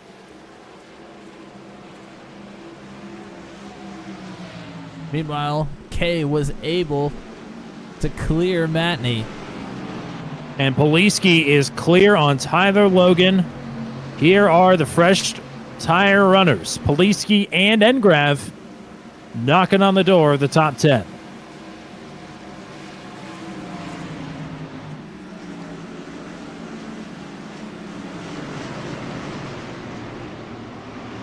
This will be for 9th. Poliski looking to get around Austin Holyfield. The top 10 run may be cut a little bit short here. Unless Holyfield's got a rabbit he can pull out of the hat here real quick.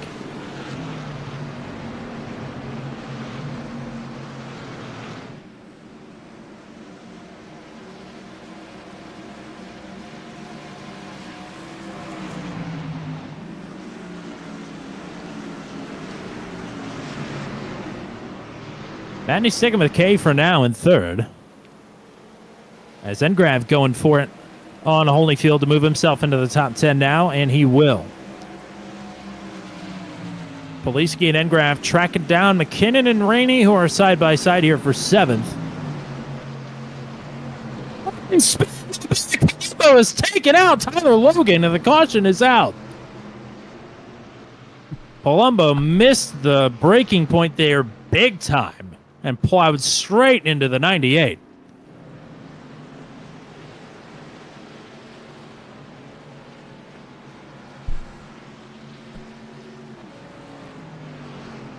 Turned into Mr. Roboto there for a second with the animation. I don't get it. My gain is at 0%. My volume's at 25%. I've changed nothing. I don't understand why that's happening. I'm not sure, but we definitely got the gist of what you were trying to say. Well, the caution's out. I mean, it's lower than what I usually run it at. That I just don't understand. It was only for a split second, as we're going to take a look at the incident you were referring to, and yep, Palumbo just blows the corner a little bit there, and Logan is going to take a hard shot as a result.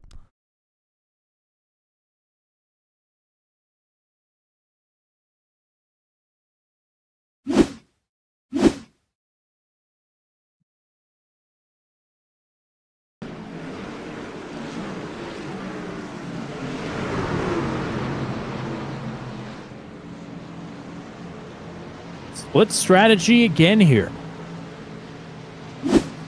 Schlosser, Miglin, and Lockett, all teammates, they stay out. So does Jeremy McKinnon. But Van Leer, John Kay, Rodney Matney, Garrett Rainey, Brantley Gainey, Chad Stearns back down pit road. Eric Breeding, Zittel, Palumbo, and Tyler Logan, of course, all down pit road as well.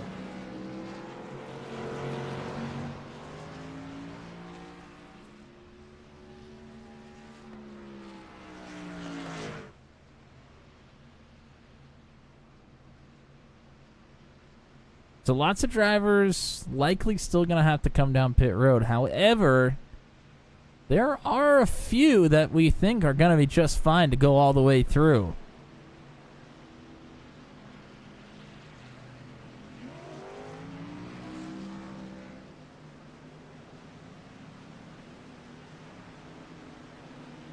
Jan Van Leer's coming back down pit road. He said that his crew did not pit him for tires. Oh, not again. That sucks. We've had that happen before. I don't think here. I think only ever at Kansas, I do Kansas. believe. It happens kind of frequently at Kansas for whatever reason. But yeah, Jan going to give up a potential podium run once again. I mean, he's had a great season up to this point. But you hope this isn't the tipping point where things start to work against him. Fourth in the points coming into tonight, multiple podium finishes. He's been going really well for the 5 truck. And I saw the jack go up and come down on the left side, so maybe it only gave him rights? I'm not sure. But regardless, he's back out on the track. So Schlosser, Miglin, Lockett, and McKinnon at the disadvantage here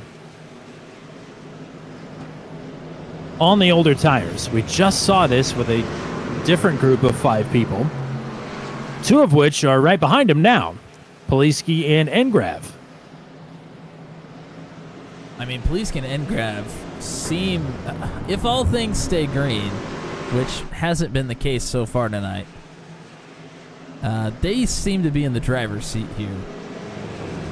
But if we do get another, say, 10 to 20 lap green flag race, green flag run, all of a sudden they'll have the fresh tire runners behind them for a restart.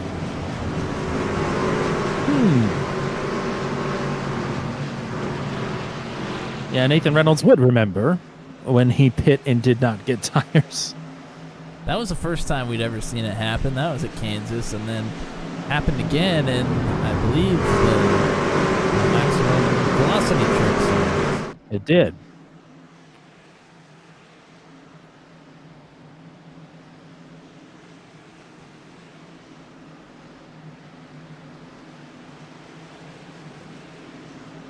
All right, Schlosser and Miglin, McKinnon, Lockett, Engrav, Poliski, Rutherford, Holyfield, Freed, and Ellis in the top 10.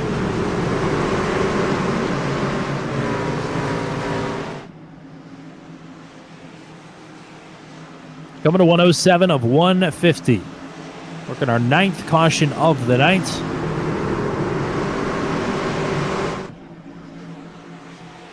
John Kay and Rodney Matney on the fresh tires. Back in 20th and 19th. Good getaway for Schlosser. Oh, Miglin up the track and doors McKinnon.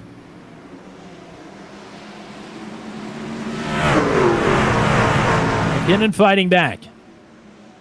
Poliski working through on Lockett with help from Engrav. Oh, Miglin up the racetrack a little bit again there. These two are a ticking time bomb. Never mind. Caution is out. Cole Maxwell, I think, went for a spin, but did get back going again. That was pretty inoffensive. I mean, I don't even have a crash that registered on my replay system here. Looked like Maxwell was about half a lane higher than some of the drivers around him were expecting. He kind of banks off of Kyle Zittel, a half spin, and then Garrett Rainey finishes him off.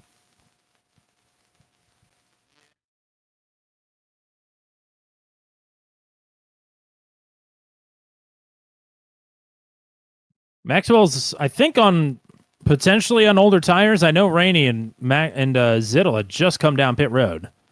Kind of at an awkward spot there, running 3 wide. Yeah, and you're right, Maxwell. I mean, not super old tires. Came down on lap 91 with Engrav and Poliski. Yeah. But older compared to the drivers around him. Sure.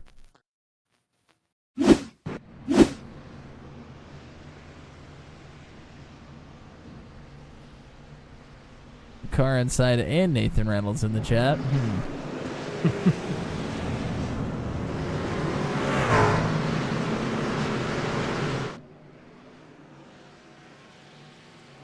You ever seen Christopher Daniels and Curry Band wrestle? There's a reason for that. I don't know if we got an iPad and a phone situation going on here or what. Ooh, Zach Lockett's having some connectivity issues here under the caution. Hopefully that gets sorted out. And remember, he had some of the worst blinking I've ever seen at Daytona in the season opener this season. But got it fixed by the end of the night. Rallied for a respectable finish. But hopefully the blinking's over. We still have Schlosser, Miglin, McKinnon, and Lockett and Holyfield out here on older tires.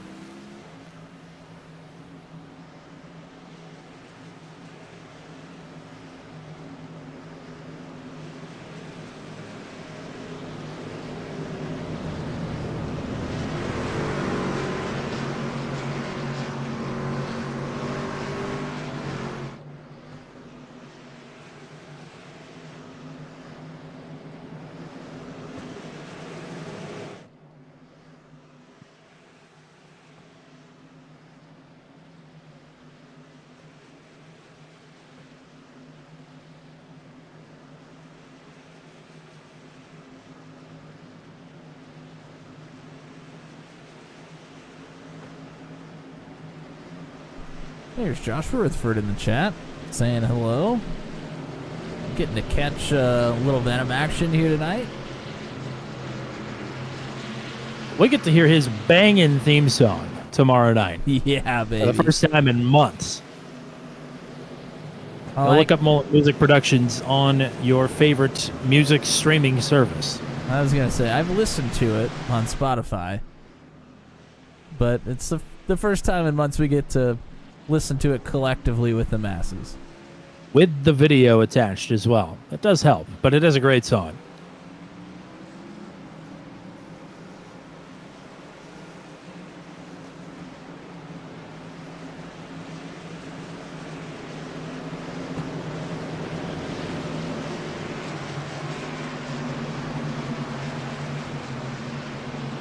Okay, well, we'll try this again. Lockett said he was coming down pit road, but he did not. Maybe he got the blinking issues sorted? I'm not sure. He will line up on row 3 alongside Hunter Engrav. Row 2 is McKinnon and Poliski, the 32, with the freshest tires at the front of the field. And Miglin on the inside, Schlosser in control on the outside.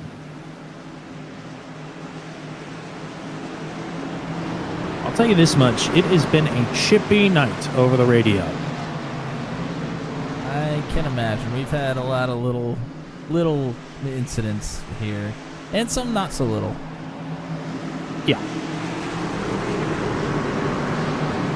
Working our 10th caution of the night. Schlosser and Miglin teammates up front. That's probably the best restart we've seen from the second place driver. It may have been because McKinnon was pushing the 31. But it's going to be all for naught here as Poliski going to rocket around the outside looking for a lane to get to the lead.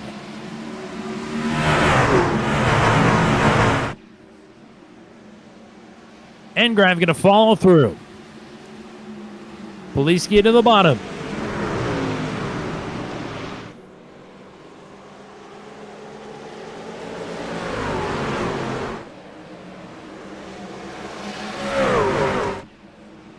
Schlosser, even on the older tires, able to hang on there on the outside.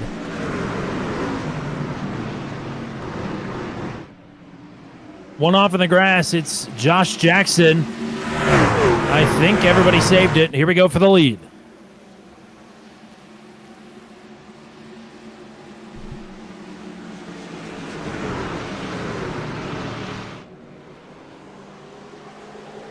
Poliski cleared.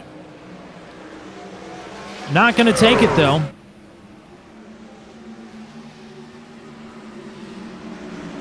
Maybe a little too close for comfort. Certainly. But we'll definitely be clear here through turns 1 and 2. This time, yes. Poliski to the point. May have Lockett gambled side by on side. one caution too many here for the old tire runners. Lockett side by side with Ellison. Here comes Engrab looking to follow up. Follow Poliski up through Matt Schlosser.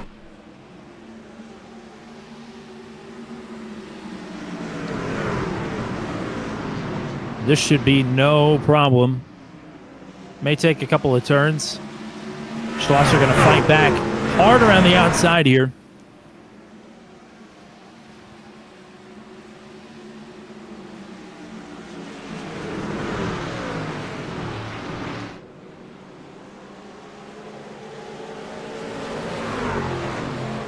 Schlosser putting up a good fight here. Oh, and Josh Jackson has continued to take a turn here. Somebody just absolutely tore the wall down back here. It's Gary Clark. Gary Clark. As Jackson headed to pit road with a meatball flag. Still battling for second.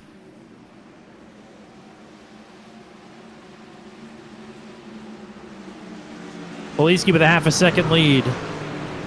Look at this. Schlosser still hanging on here on the outside.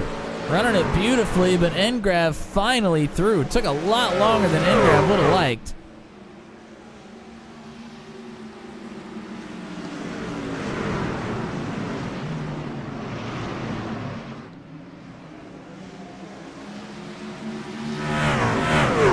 Still a lot to sort out here in the back half of the top 10 and outside of it.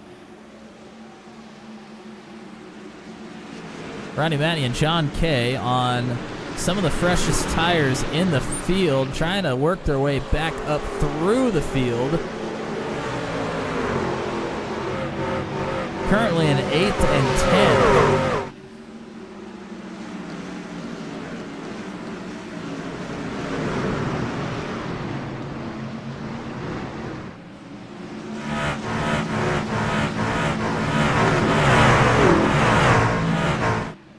Half a second lead for Poliski. Engrav with a half a second advantage on Matt Schlosser. Schlosser with a half a second back to McKinnon. McKinnon half a second back to Ellison. Ellison half a second back to Miglin. And behind Miglin, they're still getting it figured out.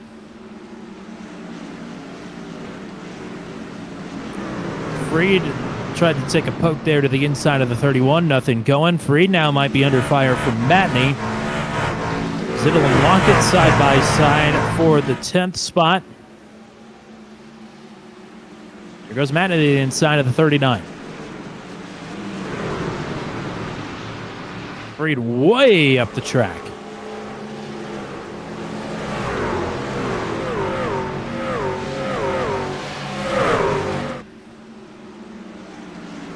Bump drafting down the front stretch. In 2 lanes. Makes this a super speedway, I think, technically.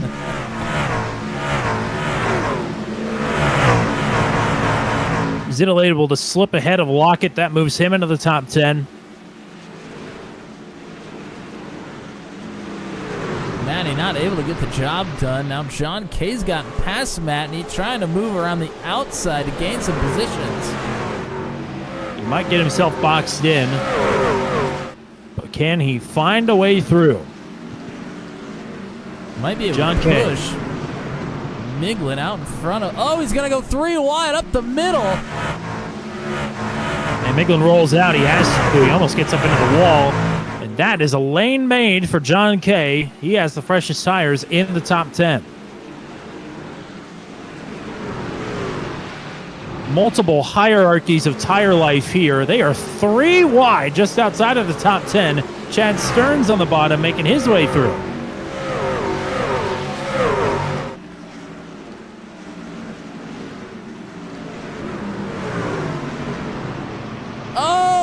K trying another crack at Moogly. They made contact.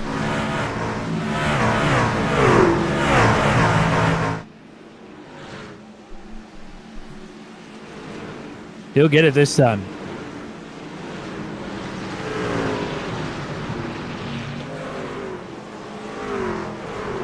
Further up, Ellison has been all over the back of Jeremy McKinnon, but has not been able to get by. And about the same gap between those two. That is what we have between our race leaders right now. And Grab is reeling in Andy Poliski.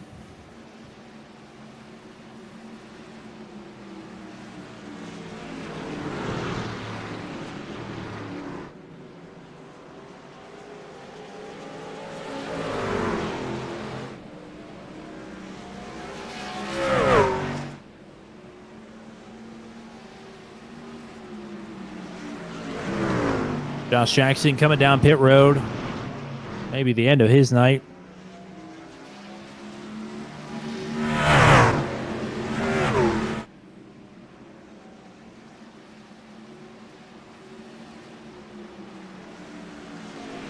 And Grav took a look there. Not much going. As Ellison in front of McKinnon here. John K right up to the back. I'm going to try and push Ellison out in front of the 12.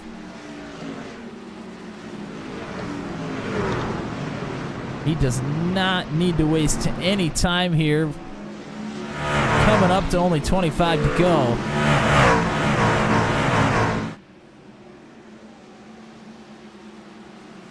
And Grav to the back bumper of the 32 of Poliski once again. And Grav looking for his third victory of the season. Poliski just his first.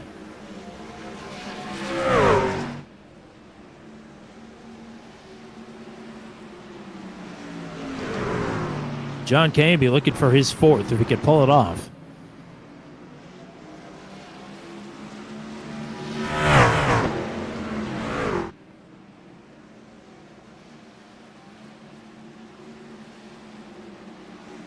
Rob Williams has been on and off pit road. The other question is, with a lot of green flag running here, can Poliski and Engrav make it to the end here?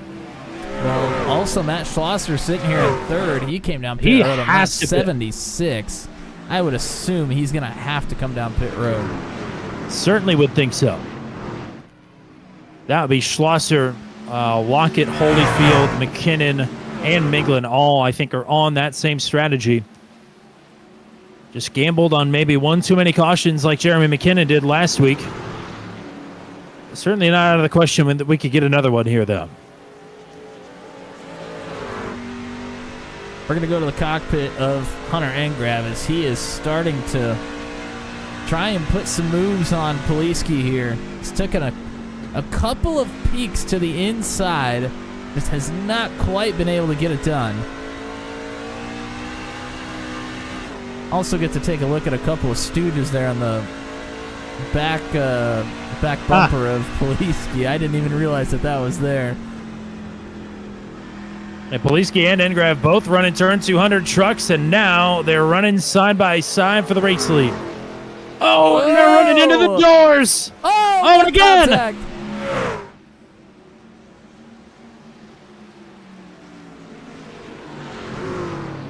Well, Poliski knows he's there, that's for sure. I think he already knew. He just wanted to be sure.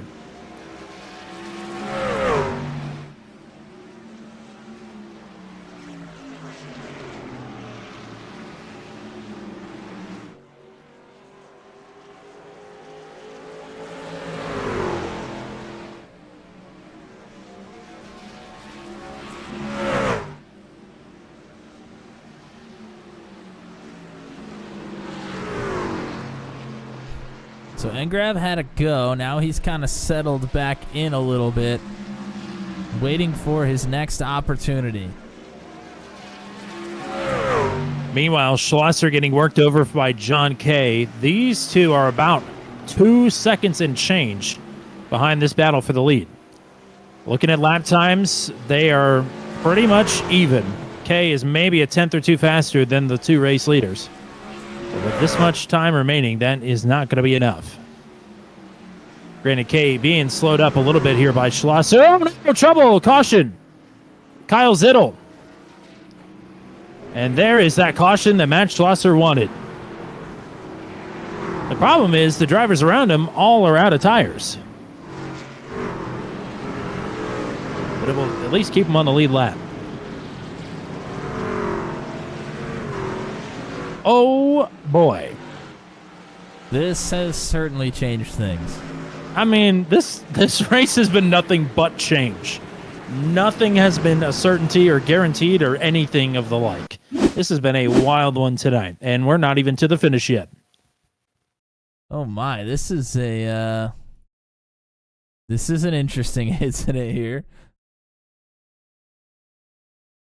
It really starts with Matney and Stearns. Through turn 3, now here into 4, Matney catches the rumble strips a little bit.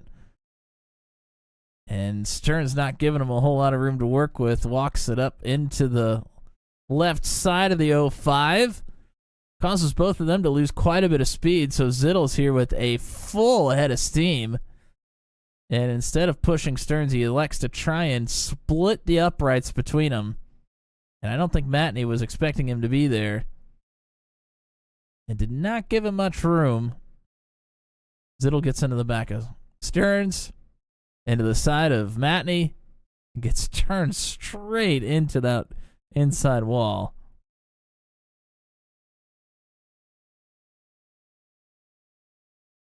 Well, some things have just changed. 6 drivers, it looks like, have stayed out. John Kay, Chad Stearns, Jan Van Leer, Rodney Matney, Hayden Palumbo, and Garrett Rainey. Everybody else has come down pit road. While they were coming down pit road, Hunter Engrav hit the ladder that juts over the wall there about halfway down the pit road, and that may have damaged him. I didn't even know you could hit that. You sure can, and he did. We'll have to see if we can find a look at that.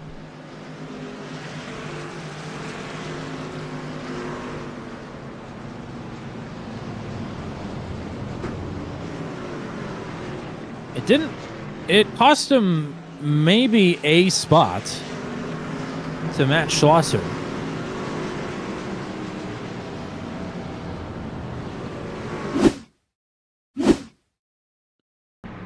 Here's Engrav. Entrance onto pit road. The front end of the truck looks fine while he's out here on track. Maybe just glitch through it or hit around it. He definitely did lose a spot to Schlosser regardless. Oh, there is like a little barrier there. It's not quite flush with the stairs, but it's like they've programmed an invisible wall. Kind of. It's like right where that line is, right before you get to the stairs. They've kind of programmed a little bit of an invisible wall so you don't absolutely impale yourself on those. But that's enough to lose that spot to Schlosser.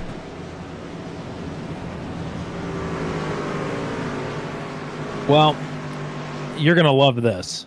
Over the radio, Jan Van Leer says the 6 of us that stayed out need to form a Voltron. And that way we could just settle it amongst ourselves. And John Kay said, "Do you mean a Voltorb from Pokemon?" And Jan said, "You're lucky you're not here in California, so I can't kick you in the nuts."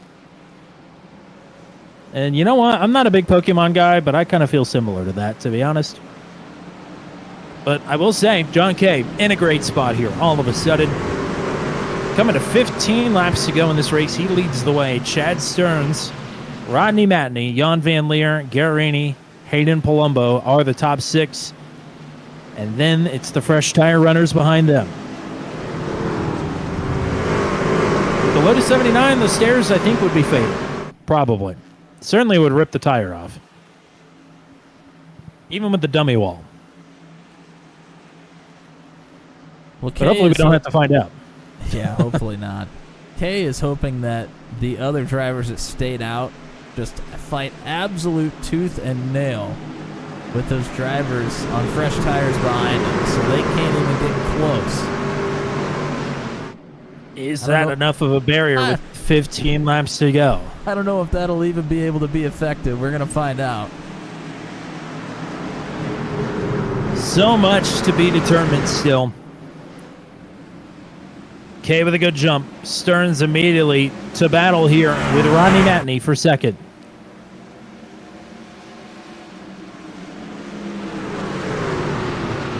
Stearns with a slider. Matney into the right rear corner, and they both hang on. Colombo in the middle of 3 wide is blinking. Here comes Schlosser on the freshies.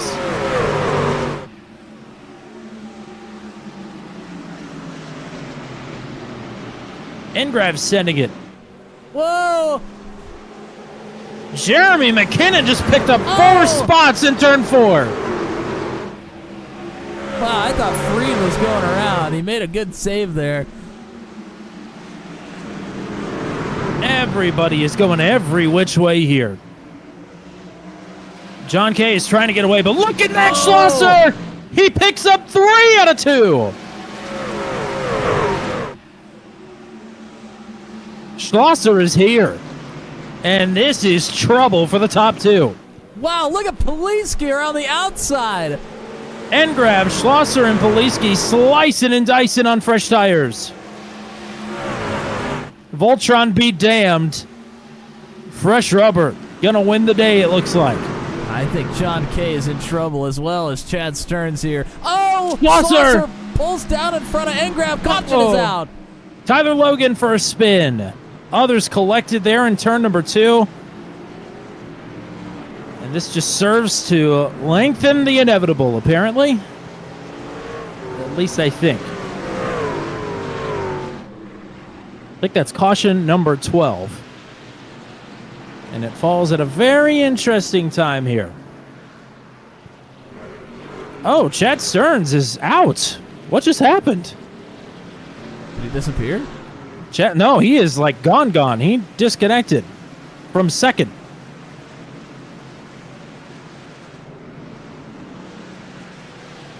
I mean, the writing may have been on the wall, but Stearns didn't even let it play out. Hit the Alt F4, or either that or lost power. It's the only 2 things that could happen for that to be that sudden.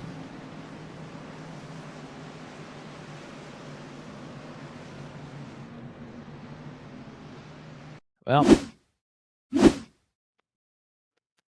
hate to say it, but John Kay is screwed.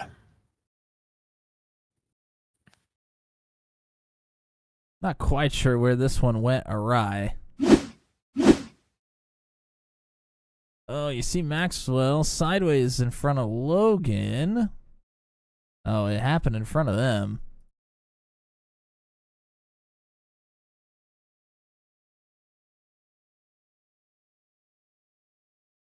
Brantley Gainey said he was responsible over the radio. Yeah, it looks like he may have gotten a little bit too hot here into turn 1. I'm not sure if he got into Lockett or almost got into Lockett.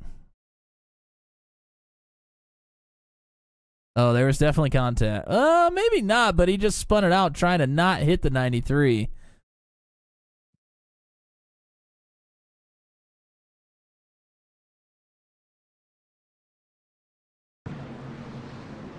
And you see Logan and Maxwell up and down, trying to avoid. But he does a good job of staying away from it, but...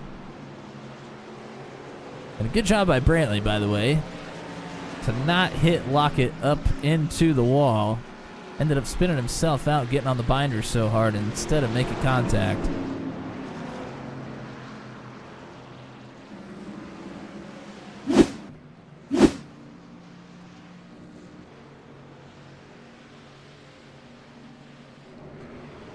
Well, Corey Rutherford and Paul Ellison just made contact under caution. Chad Stearns disconnecting here really opens this up for Hunter Engrav in a big way. Schlosser's going to have to start wherever John Kay doesn't start. John is going to get a good getaway, and it's going to put Schlosser and Engrav side by side for essentially what is going to be the race to win.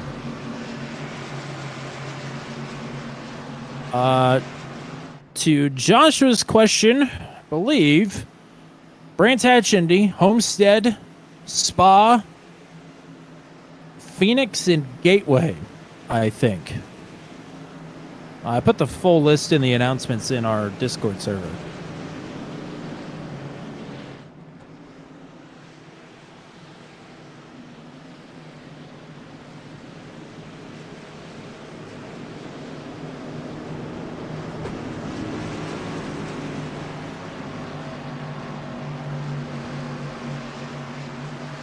I mean, I know that John is going to try and fight this as hard as he can, but Bless his heart.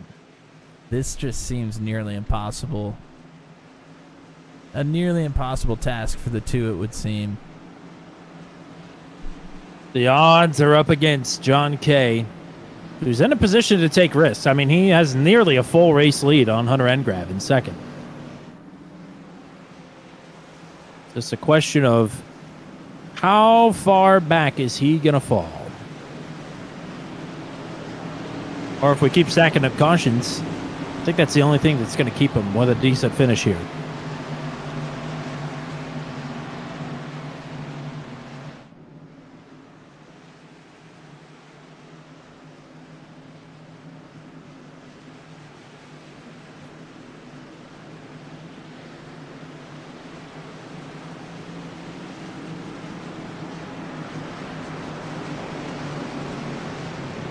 So everybody got their lines flip-flopped. Everybody that's on the inside needs to be on the outside. Yeah, this is a mess. What is happening? I don't know. iRacing messed something up, and nobody realized it until the backstretch. All right, everything's in order. Sure. John Kay with an early jump, and here is Engrav right to the outside of Matt Schlosser. As was forecasted. Now which line will prevail? How will John Kay factor in? Well, Who will he box out? He's going to have to hope that Schlosser and Engrav hold each other up, but that is not going to happen. Engrav already clear. Engrav looking for the lead here. Coming to lap 144. Kay on the outside. Schlosser and Poliski here to capitalize, but it's Hunter Engrav to the lead.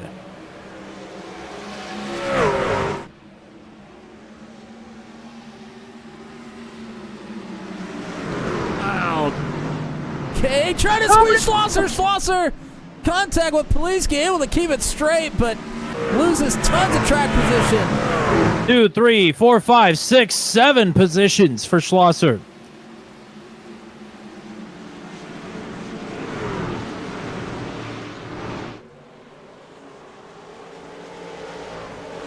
Poliski through to second.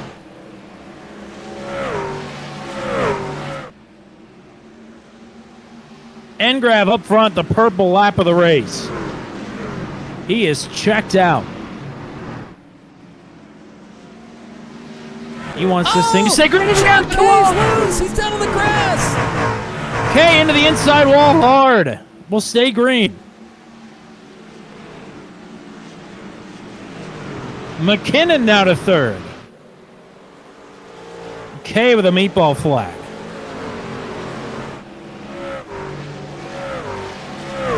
Five laps to go. Poliski with a personal best lap, but it's not faster than what Engrav is running up front.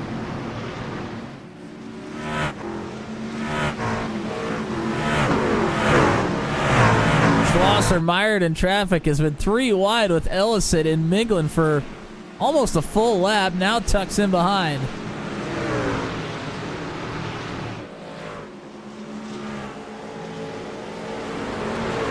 Four to go.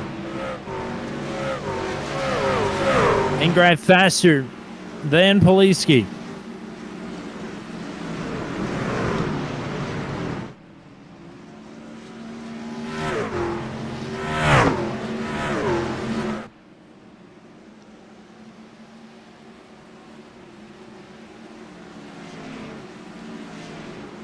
What a comeback so far for Corey Rutherford. A couple of incidents early on. Finds himself in the top 5 right now and looking for another one. Going for 4th on JVL. Miglin threw on Schlosser. Schlosser threw on Ellison.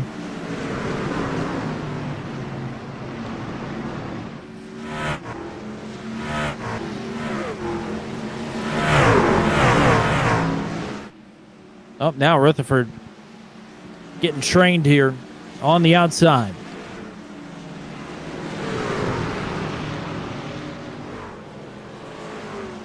John Kay down pit road to clear his meatball flag.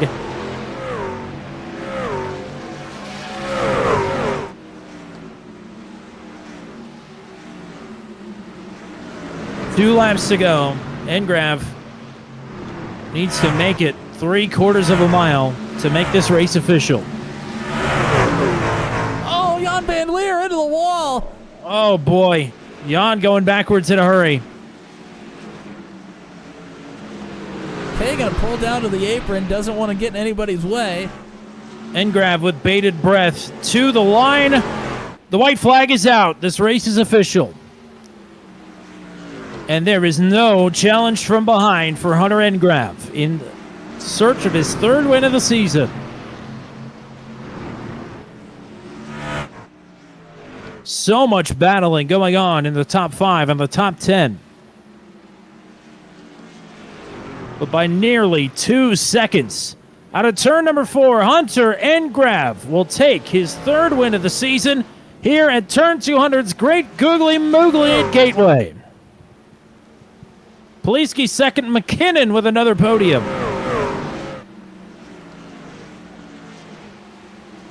Oh, they're wrecking behind. Gainey's in the wall. Or excuse me, yes. Oh my goodness.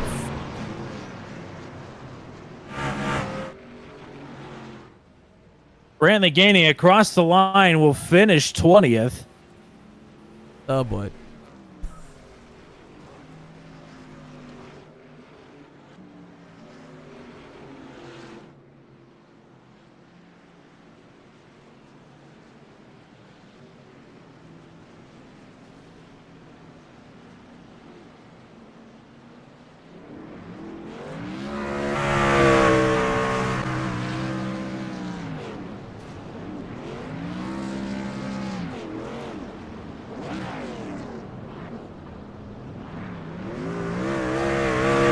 For the 3rd time this season, he matches John Kay's win total and will cut a big chunk of the points deficit.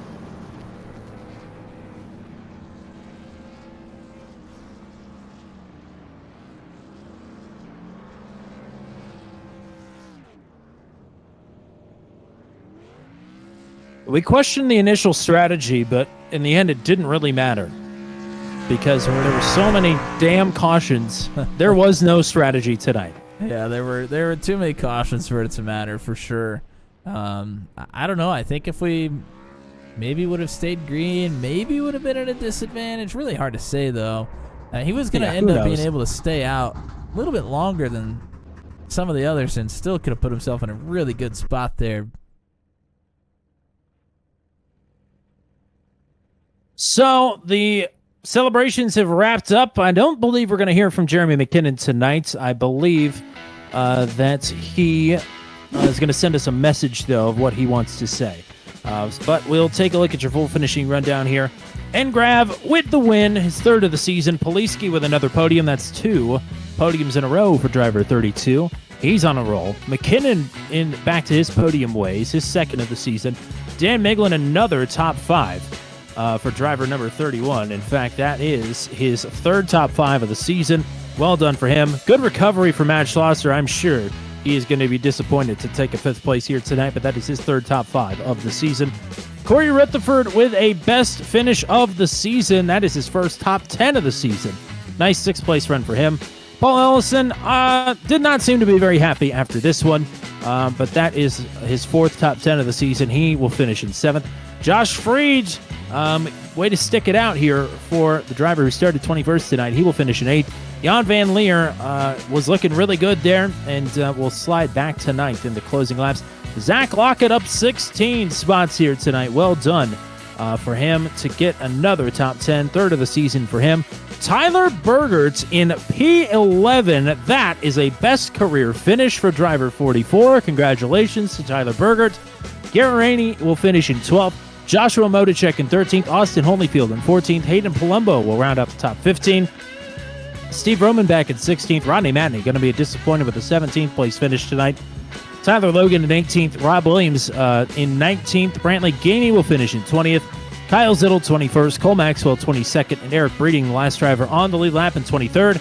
Michael Dean was 6 laps down. He finished 2 laps down there in 24th, so that's a good recovery. He beats John Kay, who led a lot of laps here tonight and had a meatball flag late. He will finish down at 25th for the points leader.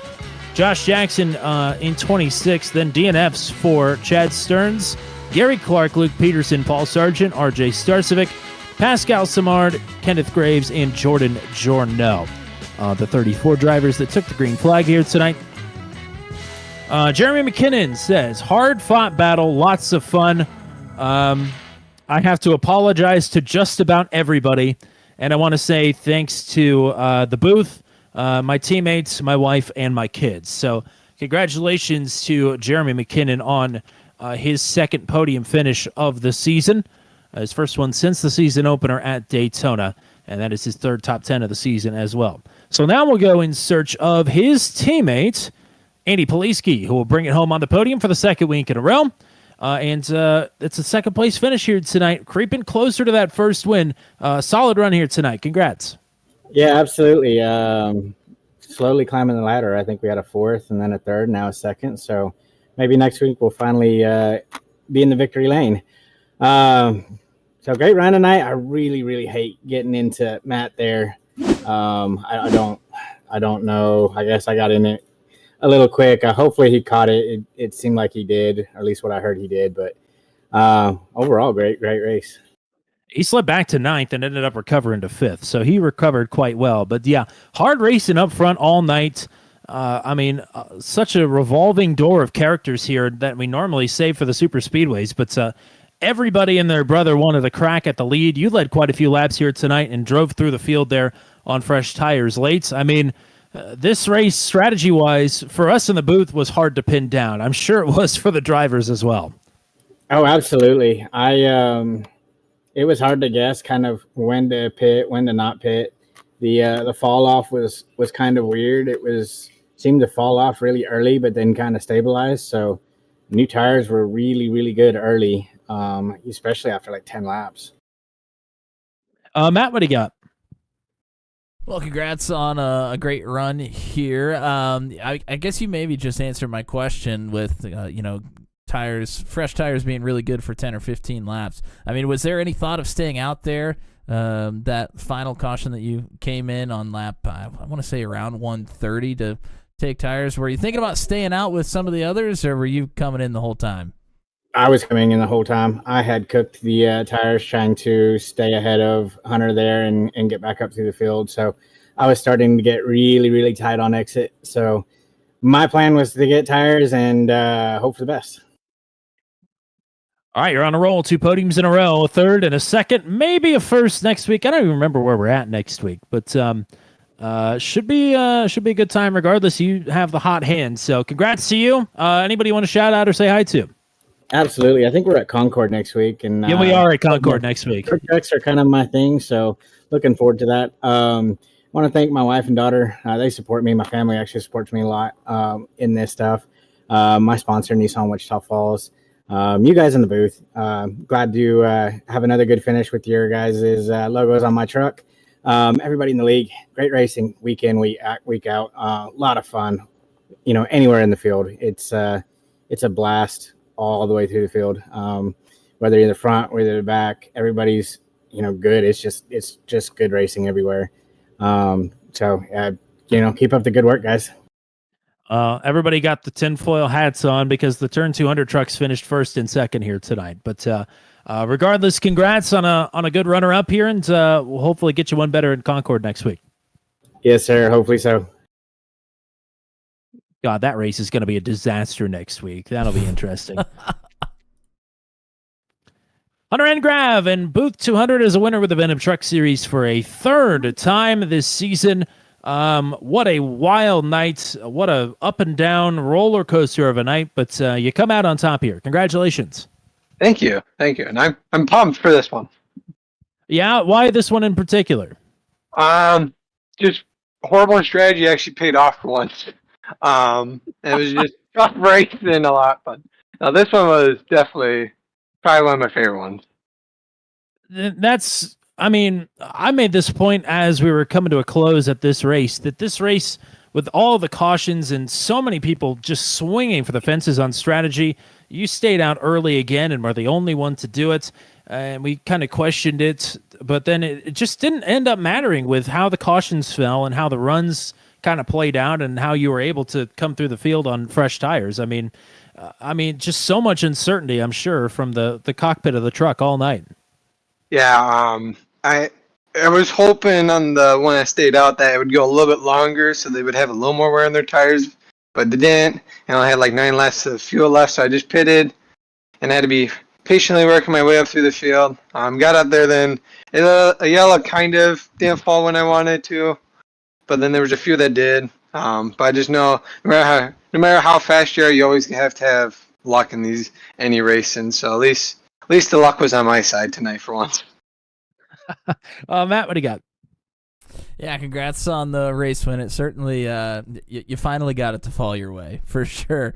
It was a roller coaster of a night. You kept going to the back of the field and having to work your way forward. Then a caution would come out. You'd jump to the front, but knew that you'd have to come in for tires again when everybody else would leapfrog you again. How do you keep a cool level head when, you are just kind of spinning around and around here, literally, but also strategy-wise?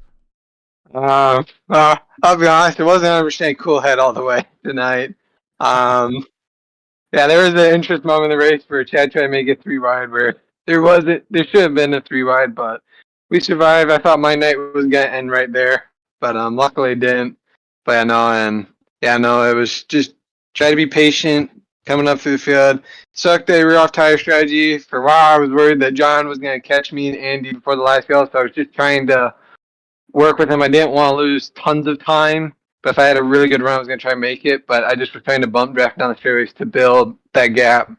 Because I would have been happy just to finish ahead of John and cut that deficit down a little bit.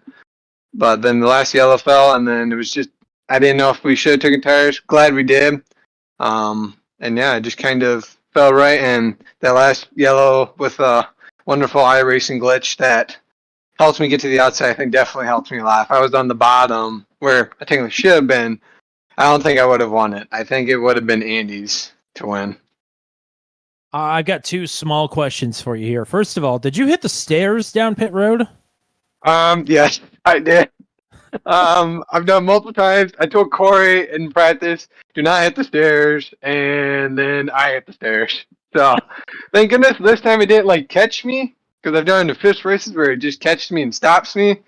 So at least this one I was lucky. But I felt really stupid after that. If it makes you feel any better, Jeff Burton hit the stairs in real life with an actual car at full speed. So you're not alone. My other question is, tomorrow night, it's the Daredevil series. How are we feeling about Auto Club and coming back here? To be honest, I'm really shit myself for tomorrow. I know how them races go. It's gonna be a wreck fest, and it's gonna be a fuel mileage race for sure. It's definitely gonna be a wild one for sure. I know James and his whole crew are always fast and gonna be up front. I'm gonna be trying to work with some of the people I race with, and maybe trying to work with a little bit. So it's gonna be interesting for sure. If I can just finish tomorrow, I will be happy because it's Daredevil, of course. The percentage of you finish is very slim. Well, you have an opportunity to do something tomorrow that's never been done, although it's technically a wraparound record. Tomorrow would be a 3rd win in a row if you could pull it off, and nobody's ever won 3 in a row in the Daredevil series. So you have that to look forward to and strive for. We'll see you tomorrow night, but first we got to get to you some shout-outs on your way out the door. Yeah, my teammate, he finished 6th tonight, so good job on Corey for finishing top 10. Good for him. And my mom and my dad for always watching these. My mom came in my room yelling at me, so she was happy for this one. And shout out to you guys sponsoring this race. I'm not gonna lie, I'm not a fan of this track, but I knew I had to turn 200 paint. So shout out to you guys for always doing the phenomenal work. And well, I wanted to do a kind of a cool paint track that you guys picked. So shout out to you guys for always doing a phenomenal job. Truck looks great. Looks even better on the top step of the podium here tonight. Third win of the season for Hunter Engrav. Congrats. Go party hard. We'll hopefully talk to you again tomorrow. Thank you very much, gentlemen. Well, I think our reputation preceded us and followed us here tonight. A wild night at Gateway, to say the least. A long-ass race. Maybe the longest Venom Truck Series race that we've ever covered. It almost went 2 hours. I think it did go 2 hours, actually. So, very long race tonight. I'm sure many, many drivers are happy that it's over. But pretty fun. Yeah, it was a fun race. I'm sure a lot of the drivers throughout the night were getting pretty frustrated. Even if you weren't caught up in accidents, having cautions come out when you didn't want them, I'm sure was pretty frustrating. So shout out to the drivers for sticking through it and still putting on a great show for us with all the different strategies. It just made for some really interesting racing playing out there. So shout out to the drivers and everybody that was in the chat with us here. Zach Lockett hopping in here at the end, as well as Tyler Berger. Stickers McQueen was here with us tonight. Thank you for tuning in. Pamela Engrav cheering on Hunter, of course, getting that big win. Joshua Rutherford, Kingston cheering on Jeremy McKinnon. Green Tint Gaming, I cannot remember who that is, and I hate that I can't remember. Nathan Reynolds, also Car Inside, so also Nathan Reynolds. Flaky Roberts, and Bailey cheering on Joshua Motorcheck, and Cole Maxwell. So shout out to you guys for tuning in here with us tonight. And yes, it's the return. Tell them, Tommy, for like the 8th time tonight, but they need to be there. Yeah, baby! Daredevil Series tomorrow night, Auto Club Speedway for the Season 5 opener. Be here, be here, be here, be here. 8 o'clock p.m. Eastern Time. Thursday night, the Max V CNC Home Design Truck Series will be at Indianapolis. That will be a good time, 9:15 p.m. Eastern Time. And then we'll go all the way to Sunday at the Charlotte Roval for the Mission R Challenge Top Split Strength of Field broadcast, 3 o'clock p.m. Eastern Time. No Monday action for the next couple of weeks till the Formula Super Series returns on August the 5th. That will lead us into the Treasure Lake 200 from Levi Strauss Speedway next Tuesday night at the usual time of 8:15 p.m. Eastern Time.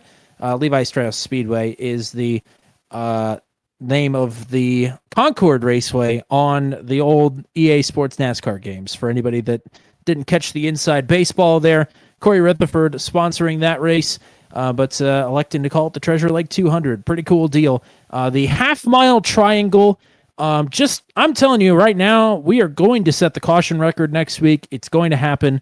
That race is going to be an absolute disaster, but it is going to be a lot of fun as well. So be here for Concord next Tuesday night, 8:15 p.m. Eastern Time. We could see you plenty of times between now and then. Thank you to everybody that has hit subscribe, and thank you to everybody with the Venom Truck Series community. Thank you to the GOAT, the one and only Mr. Matt Williamson. Until we meet again from Gateway, I'm Tommy Cook saying so long and congratulations to Hunter Engrav on his 3rd victory of the season.